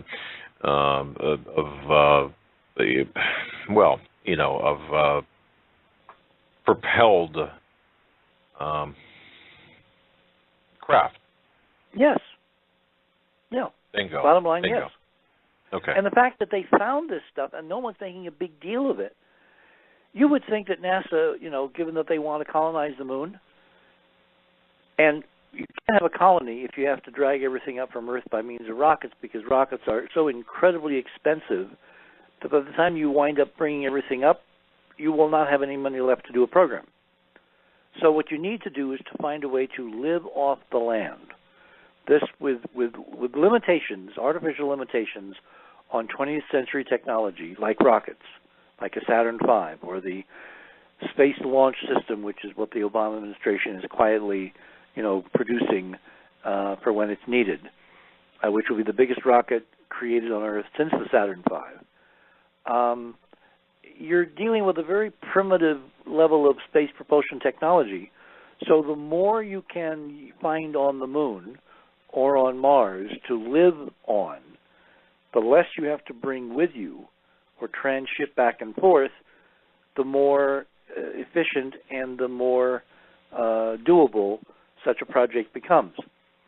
The fact that the lacrosse mission, by creating this little, impact equivalent to about 5 tons of TNT at the South Pole, spewed up all of these extraordinary exotic materials, and nobody seems to realize how incredibly, unbelievably unnatural all that is, and it's a harbinger of a technological civilization down there, that this impact ruptured something, and so it spewed out these chemicals and these elements so they could be analyzed by the spacecraft's spectroscopes. The more unbelievable the whole scenario for a natural moon that has not been heavily modified by an ancient ET civilization becomes. So it's only a matter of time until this comes out in the open literature. Again, what I never ever expected, and it really is kind of being blindsided, I never expected that the totally antagonistic Chinese Communist government would be the government that would do this. Now, it may be, if we step back a bit, it may be that the Chinese Communists themselves are being duped, that there is a larger global infrastructure waiting for the appropriate time, with agents strategically placed in space programs all over the world. And when the Chinese, for their nationalistic reasons, did what they are doing, this invisible presence, this invisible power that's been waiting like a sleeper cell for how many years or decades or centuries, made its move, and they're the reason why these images officially appeared on the Chinese People's Liberation Army website. And the Army itself has no idea how they got there, because they themselves have been used to a bigger purpose. Interesting and very thought-provoking, to be sure. Well, you got to think in 4 dimensions to handle this story. 3 is just not enough. Multiple dimensions. And folks, let me just remind you, and like I said, Mr. Hoagland, or Richard, I believe we have, Richard, yeah, absolutely. I believe we have really one of the most educated, well-informed audiences in talk radio history. And I think the email questions kind of bear that out. Very very attuned to what's really going on. Now, I just want to urge, just before, we're going to go to the phones now as we promised, but just understand this. We might come to different conclusions. For example, if you're on a jury, if you've ever seen juries deliberate, it can be acrimonious, and it could be, they can come to different, look at evidence and see it from different perspectives. But the bottom line 12 here Angry Men. Excellent. Yeah, exactly. I love that movie. Love in fact, I've got, it's the black and white is just absolutely fantastic. But one thing that we really would be very difficult, if not impossible, to dispute are the findings, your findings, the data points you're talking about. So, callers, let's focus on the data points and let's be very precise with the questions, so we can get as many calls in as possible. Sure. I want to pick up on something that Joe said earlier. He quoted a line to me that I've, talked about many, many, many times over many years. The lie is different at every level. That was given to me decades ago by an intelligence agent who is part of the in crowd. His history is obscured.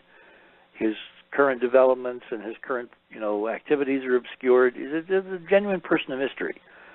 But one of the things he left me with when he was giving me certain pieces of information that have gone into creating this or decoding this bigger picture was this tagline, the lie is different at every level. If you're dealing with a series of governments and a series of managerial situations where you have to manage the Earth's population, the last thing you will do is tell them the truth. And in fact, to manage your own people, you will give them certain versions of the truth. So what this friend of ours was telling us is that even among the in crowd, the lie is different. And there are probably very few people sitting at the top who know the big, big picture, because knowledge is power. And the whole idea of managing civilization on Earth is to keep people fractionated, separated into nation states or corporate states or, Al Capone level states, and to keep them at each other's throats as much as possible, feed them a managed diet of information which has been carefully, censored so that the real stuff doesn't leak through. And it's against that backdrop that we're seeing the Chinese put out something so incendiary, which is real information that everybody can download and take a look at and come to their own conclusion once they know a few basic facts about how images are taken. And we live in a world of Google. Google is your friend. If you don't know something about how CCDs work, Google. Find out how these cameras work and why what we're seeing on the screens is not noise. It is real geometric glass. And pitted extensively. Incredibly ancient. Incredibly old. Yes. And that's one thing you mentioned. I heard your interview on Coast where you mentioned a rainbow. And funny, the landing took place in you mentioned earlier tonight too about the it's on the rainbow. doorstep, like at the front door of the Bay of Rainbows. But again, I think this was very clever Chinese punning, because ultimately they plan to debut an environment where rainbows are normal. I mean, all of these pieces of shattered glass, each one is refracting sunlight differentially. And when you look at that third image down in the paper, look particularly on the right-hand side on these skyscrapers, you see obvious evidence of refraction of glass. Now, part 2 of the paper, which I'll get up, posted in a week or two, is going to have an extensive analysis and comparison of the Apollo images taken by the astronauts of these rainbows, and then the Chinese image comparisons. The Chinese cameras are so much more sensitive and have so much more latitude. that if they will just give us even a few more, and there have been no images leaked now for months from the Chinese, it's kind of like somebody in the government realized what someone else was doing by putting out real data, and so there's been nothing new, even though we know they've taken thousands upon thousands of pictures. There's literally a handful which have been released, and most of those are crap because they were the shot off the screen kind.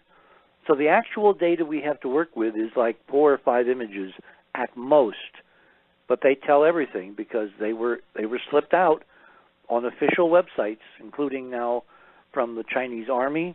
We have the stunning glass image that you see at the bottom of the paper is from the Chinese Academy of Sciences by way of an organization in Los Angeles, actually Pasadena, that was founded by Carl Sagan and Bruce Murray, 2 planetary scientists whose names may ring a bell. And they were able to get out of Chinese sources in Beijing from the Chinese Academy a digital image and posted it on the Planetary Society's website, and lo and behold, it has the same stunning crystalline glass structure visible when you do the equalization as the 40 or 50-year-old Apollo film images of the same kind of glass refracting the same kind of rainbows. And folks, please understand, I mean, this to me, from an evidentiary perspective, validates 40, 50-year-old, however long it's been, imagery with current 21st century technology. So what is being said here was the findings, the data that Richard Hoagland has been working with and asserting the fact that structures on the moon is this is why this is a big deal. I mean, this is such a big deal that, A, they've proven Apollo was real. And for an awful lot of Americans, that's really stunning. I mean, we live in a culture where since we're not doing anything right now, we don't think we ever could do anything. And so the idea, you know, it's almost like kids of the folks that built the pyramids in Egypt, you know, when their great-grandfathers said, oh, we built those pyramids. You got to be kidding. Come on, guys. You can't, put 2 rocks on top of each other. You can't build a pyramid. Only the gods could have built pyramids. Well, the other possibility is that there were no pyramids at all. It's kind of hard to argue against pyramids when you can go over and kick them. But it's easy to argue against, it's easy to argue against Apollo because nobody from Earth can go and kick, these structures or go and look at the lunar module left on the moon or the flag or the instruments or the boot prints and all that. And they don't believe the images coming from spacecraft because they claim, being carefully manipulated into thinking that the NASA images have all been faked in Photoshop. So here the Chinese come along, a government dead set against ours, a space program dead set against ours, a culture basically dead set against ours. And what do? They, A, not only prove Apollo took place, Americans walked on the moon, but they've proven Americans photographed an ancient, extraordinary civilization and then kept this secret to the United States secret agencies for almost half a century. Amazing. It really is. It is. It is stunning, and I can't wait to see what happens next. Because this is obviously not the end of the story. It's the beginning. Exactly. And again, we to work this out to its conclusion, and I know a lot of people will think, well, geez, this could be part of the, as Christians, we're looking for the deception and the deception from above, and that discussion. We get that, we understand that, but again, we're talking now about just the mere verification or vindication, I would say, as well, of your research is very historically important. It's beyond historically important because I have a feeling this will come out. And by the way, I just can't wait for part 2. And folks, please, Enterprise Mission, enterprisemission.com. You've got to look at the data. Now, with that, let's go to the phones. We don't screen our calls. Callers, be respectful, be polite, be concise, if you will, because we got a full bank. So go ahead. Area code 530. 530, we're coming to you first. You're live on the Hagmann Hagmann Report. Good evening, gentlemen. My name's Anna, and I'm from California. Fascinating show. I have a comment and then a probe. My first comment is oh my I God, believe you probed on the air. Well, it's a way out there probe. Okay. The first thing I'd like to say is I believe that God put the sun, the stars, and the moon in the heavens for seasons and signs. And I believe that he created man and woman. That's my comment.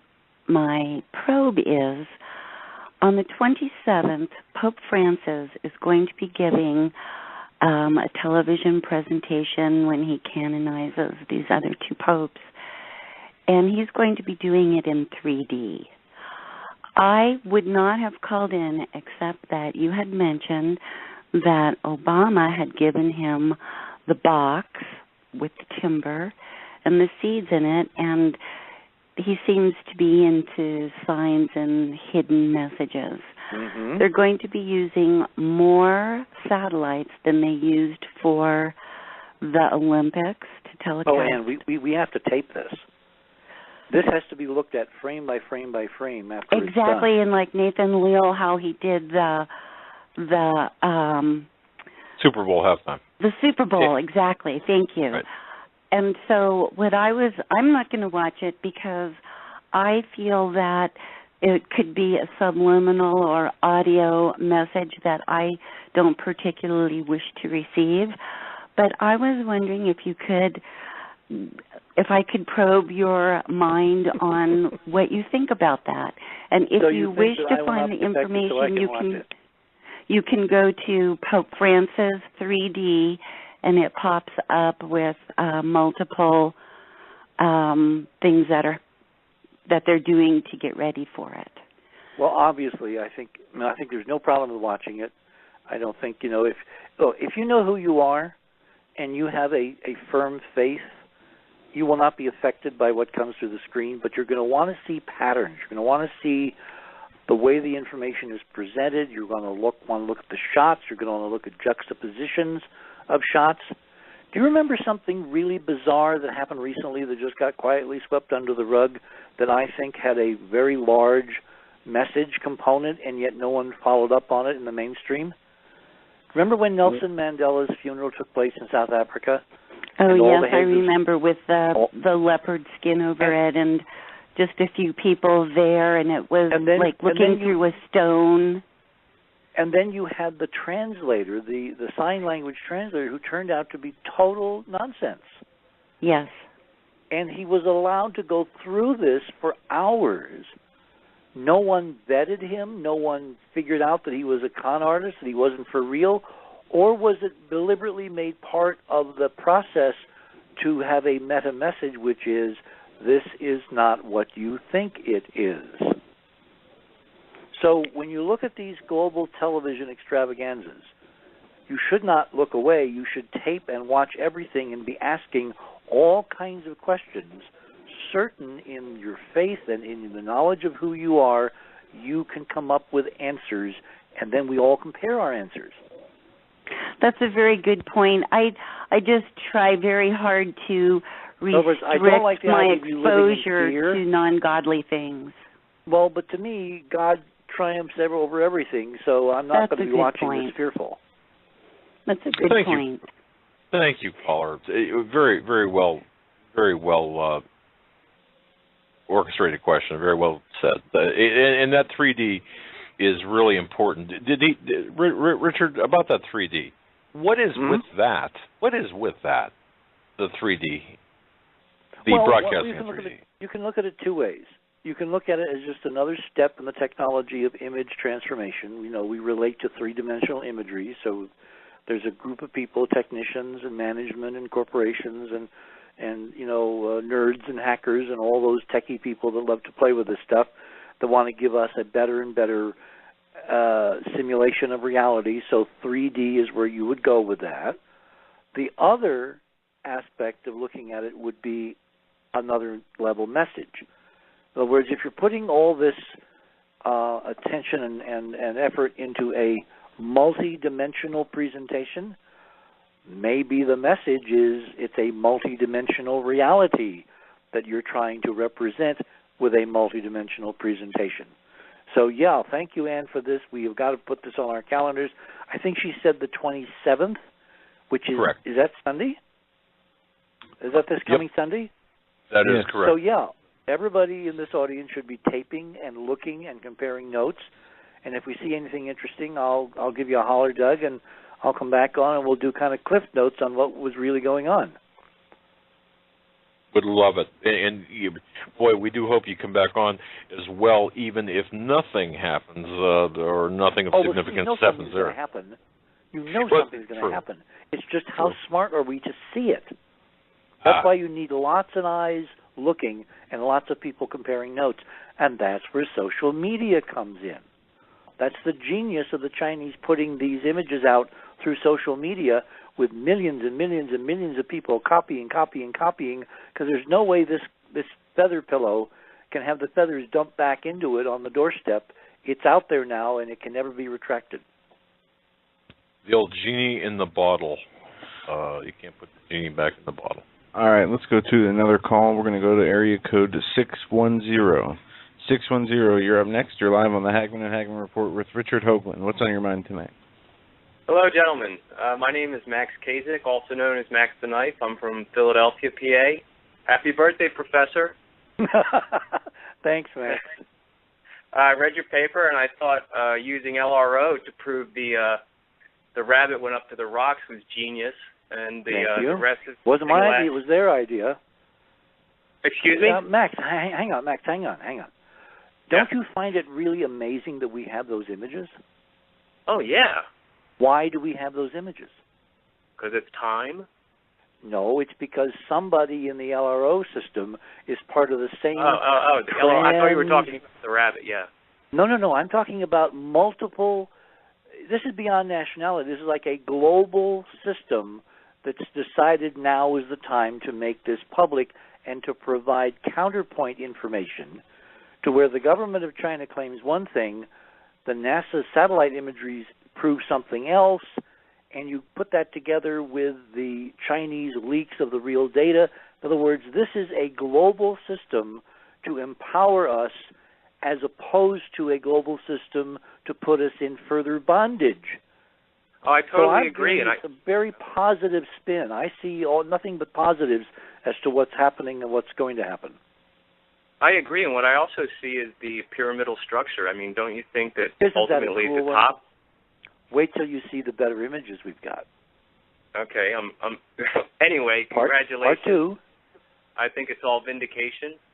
And it was also exciting to hear about your potential trip to Russia for the potential award. Yeah, I need to figure out how to handle that politically in a way that it makes it positive as opposed to simply acceding to Putin's, megalomania. And I agree. I think I figured out a way to do that. Which, if we can make it all work, and I've got to obviously pass it through some other people. I have to send them the paper. I haven't done that yet. I've been a little busy the last couple of days.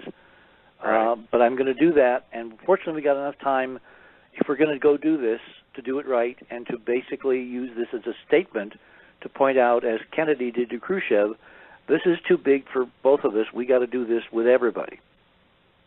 I agree, and I'd love to assist you. If you need a second assistant to Robin, I'd be happy to come out and help. Okay. Well, anyway, I have two questions. I'm sorry, I had two questions that I prepared. And the first question is, do you think that Flight MH370 plays into all of this? Oh, my God, Max. I was afraid somebody would go there. Yeah, Look, I'm sorry. I had to because it's been on my mind, and all the guys at work are always talking about it. We have 239 families who have gone through hell over the last 6 weeks, 7 weeks, whatever. I do not want to add to either their distress or give them false hope. I agree. But all I can say is, as I looked at how this mystery around Flight 370 has unfolded, and I looked at who were the primary passengers on that Malaysian aircraft, which were not Malaysians, they were Chinese. Right. If I was trying to send the Chinese a meta message that you will not do what you're planning to do, exactly this my thought. Mystery which really is a mystery at all different levels and has got a lot of people very afraid and confused on the inside. I refer you to the interview that the Malaysian Prime Minister did with the CNN correspondent last night, where he basically admitted they've got a report that he's going to make public, but that it's not going to make people happy, because there is a fundamental mystery underlying this whole thing that doesn't make any sense in any real world geopolitical extrapolation. It doesn't fit the terrorist model. Right? It doesn't fit the terrorist model. It doesn't fit the accident model. You don't have an airplane with critical damage flying for 7 hours. It doesn't fit anybody's known model. How about Richard Dolan's model? Let me get to Dolan's model, okay. which Joseph Farrell has actually done some discussion with on his blog, which is, I recommend to everybody, just Google Dr. Joseph Farrell and find his website, which is Giza something or other. Anyway, the power plant. The idea that somebody has intervened to attempt to stop the Chinese from proceeding down this path, and they did it in a way that puts the fear of God into everybody participating in the search and rescue and the efforts to even – they haven't found as much as a fleck of paint from this thing over 7 weeks. Well, I just put these two incomparable events together side by side, and my intuition says there is some potential connection. Now, what that means in terms of the hopes of the families, I don't know. What it means in terms of the geopolitical discussions going on behind the scenes, government to government, I don't know. I just know that there's a tremendous effort being deployed in the South Indian Ocean off Australia to find an airplane when there's a lot of other things that we need to worry about in the same time frame that are going on, like what's going on with the Ukraine, what's going on with North Korea and their obsession with developing atomic weaponry. So, yeah, I'm looking at that, Max. I don't know where to come down, but just common sense says you can't have something that unbelievable happen right after the Chinese have done something unbelievable and not have a possible, deeply hidden connection. I totally agree. Totally. And all we'll right, my second question, and it's pretty broad, but what role do you think Cydonia might ultimately play? Well, obviously, ultimately, we're going to Cydonia with all this. Remember, the moon is just a stepping stone to what's really out there. And when I look at what the Curiosity rover has been finding and publishing, more and more obvious artifacts, more and more junk, more and more evidence of a mega arcology in Gale Crater, eventually the Martian side of the story is going to come into its own, and that may be beginning in October, around October 19th, when Comet Sighting Springs makes a very, very close approach to Mars. And it looks to me like NASA is preparing by putting enough on the record so that when it all blows up in their face that they've been hiding all this for decades, they can turn around and point to the Curiosity imagery and say, no, we haven't, it's right there. See? It's there. So there appears to be a larger meta component to this strategy for disclosure, and the only thing up for grabs now, I think, is the time frame. I don't know whether it's going to be 3 years, meaning 2016 is when we're all going to find out, or whether it's going to come out in dribs and drabs and somebody is going to be forced to admit what's really going on much sooner. But I see an unstoppable train leaving the station and creating certain reactions in the public news cycle that, if you look carefully, cannot be explained in any trivial fashion. Terrific. Thanks. Thank you very much for your call. Very good questions indeed. I have an email question here for you, Richard. This from Brian T. This appears perhaps a quick answer to this. Thank you for having this guest on tonight with a different perspective and different worldview. Could you speak, you Richard, can you speak to the monolithic structures spoken of by Buzz Aldrin on Phobos? Well, Max just mentioned Mars. Mars is part of this global Type 2 civilization that we've been positing. If you go to Enterprise and you look for the words Phobos, Phobos, in a banner, you'll find a two-part paper that I wrote some years ago on the artificiality of the two moons of Mars, Phobos and Deimos, as evidenced by the Mars Express observations from Mars orbit managed by the European Space Agency. And when Aldrin got the ear of the president, of Obama, a few years ago on a flight from Washington to the Cape, where the president was going to make a speech enunciating a whole new direction for NASA, Aldrin actually hitched a ride from Washington to the Cape with the president, and in all the photographs we have, you have Buzz clutching this little plastic model of Phobos. And when he appeared on CNN and other, morning talk shows, including C-SPAN, on the anniversary of the moon landing, which was, I think, the 44th anniversary, instead of talking about the moon and what they had done and what they'd seen and all that, Aldrin kept talking about Phobos and how there was a monolith a la 2001 on Phobos. All of which is true. There is a monolith on Phobos, and it looks very out of place. It looks like some ancient pre-current civilization, but much younger than the millions of years old Type 2, placed it there as part of a reconnaissance of exploration by succeeding civilizations before we get to ours. And that Aldrin was having these little private discussions with Obama relating to what was on Phobos, what it means for the bigger picture of what's on Mars, what that means for the bigger picture of what's in the solar system, and what that means hooked into whatever he told him privately that he remembered from being on the moon in Apollo 11 and walking under these stunning architectural wonders that are almost invisible in the sunlight, that are the remains of something that is so awe-inspiring that it's still present even after umpteen millions of years. Again, that's all speculation based on the fact that Aldrin himself made a big deal of this monolith on Phobos. And at one point in his interview with C-SPAN, he says, well, you can speculate who made it.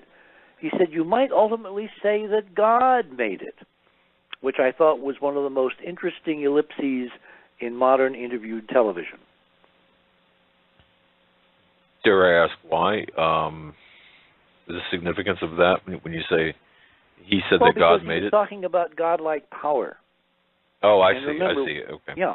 And remember, before the fall, we had godlike power, did we not? So these metaphors, these recurring metaphors, keep coming up in the most strange connections and allusions and comparisons. Interesting indeed. And ladies and gentlemen, we're talking with Richard C. Hoagland, enterprisemission.com. Let's go back to the phones. And here we go. Area code, let's see here, area code 515. 515, what's your question for our guest? You're up. Hi guys. 515. Good, very well. What's your question, sir? My question is, I have heard recently, I can't remember if it was Jim Garrow or I think it was Jim Garrow with Dave Hodges, saying that Obama had been picked somehow for disclosure. And I found the visit with the little gift to the Pope and the carrot seeds or whatever they were interesting. Does your guest tonight think that some of the stuff that has been said about the telescope on Mount Graham that Tom Horner and Chris Putnam and others speak about, and I'll hang up to hear his response? Just wondering if he thinks there's some validity there. Which part do you ask about the validity? That Obama is part of disclosure? Yes, Obama being picked somehow to disclose this stuff, and then whether there is. I don't think. Let me interrupt you there, and then we'll go on to part two. I'm Okay. not sure that that Barack Obama himself was picked. I think it was a number of people were groomed to be the 44th president of the United States, and it's who would become the 44th president who is the Gotcha. guarantor of this disclosure process, as opposed to the man himself. I think that Barack Obama found himself in an extraordinary position, did not plan to find himself in that position, and for the last several years has been trying to figure out what to do from that position, giving out various clues that I have been trying to quietly, take note of and correlate and all that in an effort to figure out what's up ahead. But I think the Chinese kind of put it right on the front page by putting a spacecraft at 44 North that finds ancient ruins on the moon, because it's kind of hard to deny now that the 44th president has some crucial role to play in what happens next. I wouldn't be surprised. So what was the next part of your question? The next part of my question, I guess, sir, is I'm not sure if you're familiar with Exo Vaticana, Tom Horn and Chris Putnam's book about the Vatican telescope up on Mount Graham, and Guy Consolmagno, I'm probably butchering his name, and I think last week Chris said there was even some statements released that something big, some kind of big announcement is coming from the Vatican, I think is what I understood him to say. I'd like to see that documented. Okay. And if there's any more intel as to what the announcement might be. I mean, we've been watching the Vatican very carefully. I think that the recent resignation of one pope and the ascension of another, who just happens to be a Jesuit, is not accidental. I think that there are definite players in this disclosure, because remember, if you have 1 billion Catholics and they're all going to freak out about we're not alone, the only force that can basically make them take a second look and calm down and listen carefully and watch carefully is someone in authority, a father figure for whom their entire religious experience has taught them will tell them the truth, and that is none other than the Pope. Now, the Pope has a lot of influence beyond Roman Catholics. There's an awful lot of other people on the planet who look to the Vatican for spiritual guidance, to look to individual members of the clergy for personal as well as larger issues of spiritualism and salvation.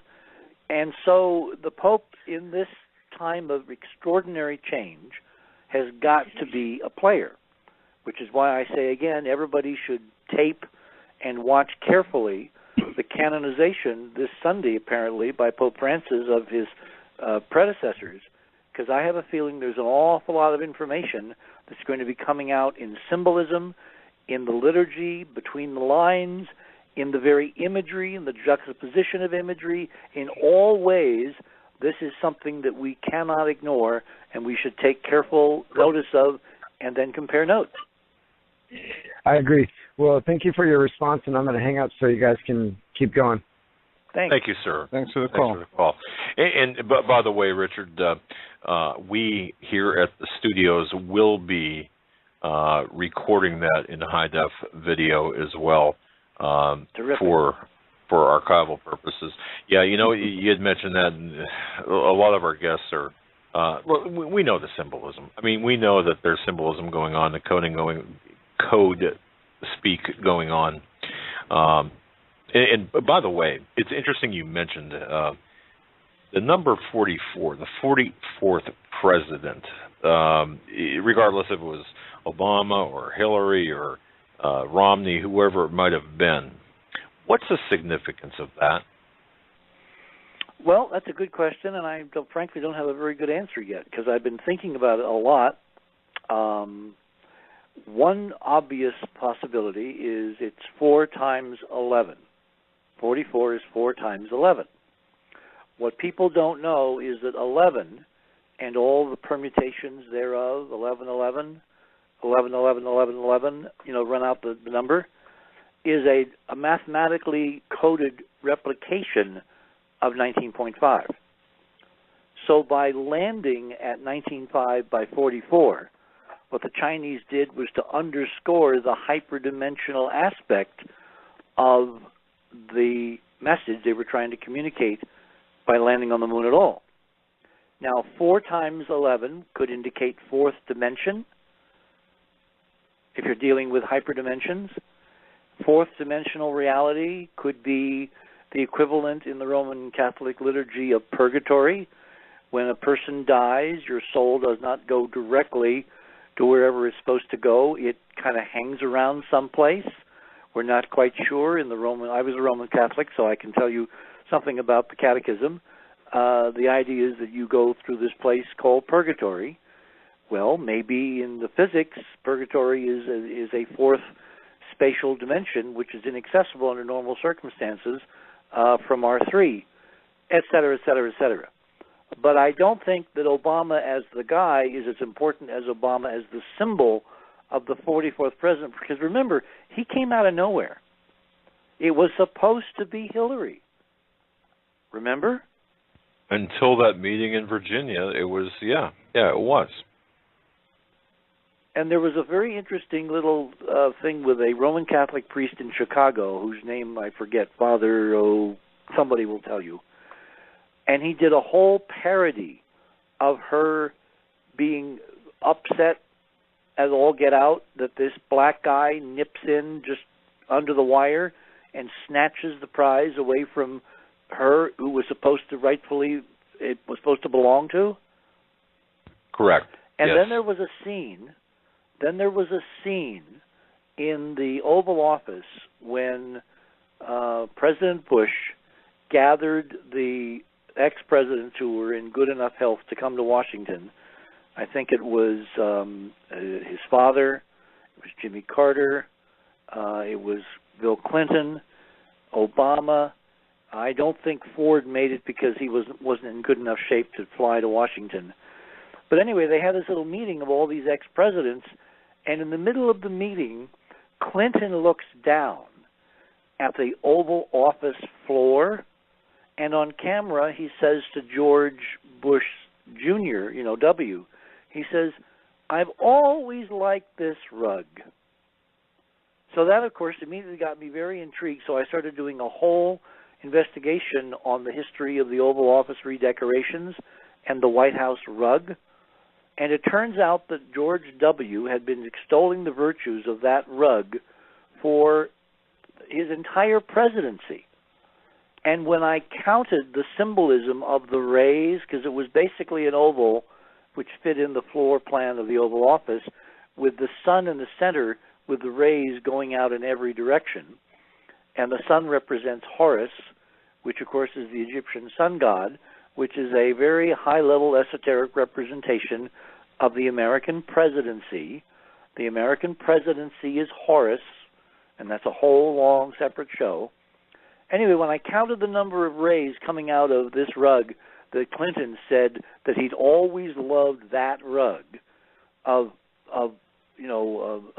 Bush, I realized there were 44 rays, meaning that George Bush sat on that rug, which was really his successor's rug, and the reason that Bill loved it is it was supposed to be Hillary's rug. And Obama came in from nowhere and snatched the prize away, and I think against the backdrop of what's really going to happen, the incredible enmity being directed toward this man, Barack Hussein Obama, in part is by the elites behind the scenes that know what's happening, and they wanted their guy or their gal in there to manage and manipulate the future, and there's someone in there who to them is not legitimate and who's going to do damn well whatever he pleases and maybe not be part of a prescribed ritual or reaction to what the Chinese are doing. And that's why the Chinese sent him a personal message at 44 by 19.5. Certainly, I've got to admit, it certainly a lot, or broadens one's perspective, gets you thinking. Indeed, Richard. There needs to be a lot of much bigger thinking on the political landscape than I've seen over the last 8 years. Absolutely, I agree with you on that, Richard. I got to tell you, we're out of time. I can't believe 3 hours has gone so fast. Already? We're out of time. Can you believe it? I want to say this. I want to thank you very much for your very dedicated hard work, everything you've done, and equally important, I want to thank you for sharing your time with us on your very special day, taking 3 hours out to talk with our audience. It's been a very distinct pleasure. And well, certainly, my pleasure. I would hope that you would come back, again, on a routine basis to kind of fill us in on your findings, because I think they're fascinating. Well, when there's news, give me a holler and we'll do something. Very well, sir. All right. And very good. Thank you, sir. All right. You have a good night. Everybody have a great weekend. You too. All right. God bless. Thanks, Richard. All right. Fantastic. Thanks, Joe. Thank you.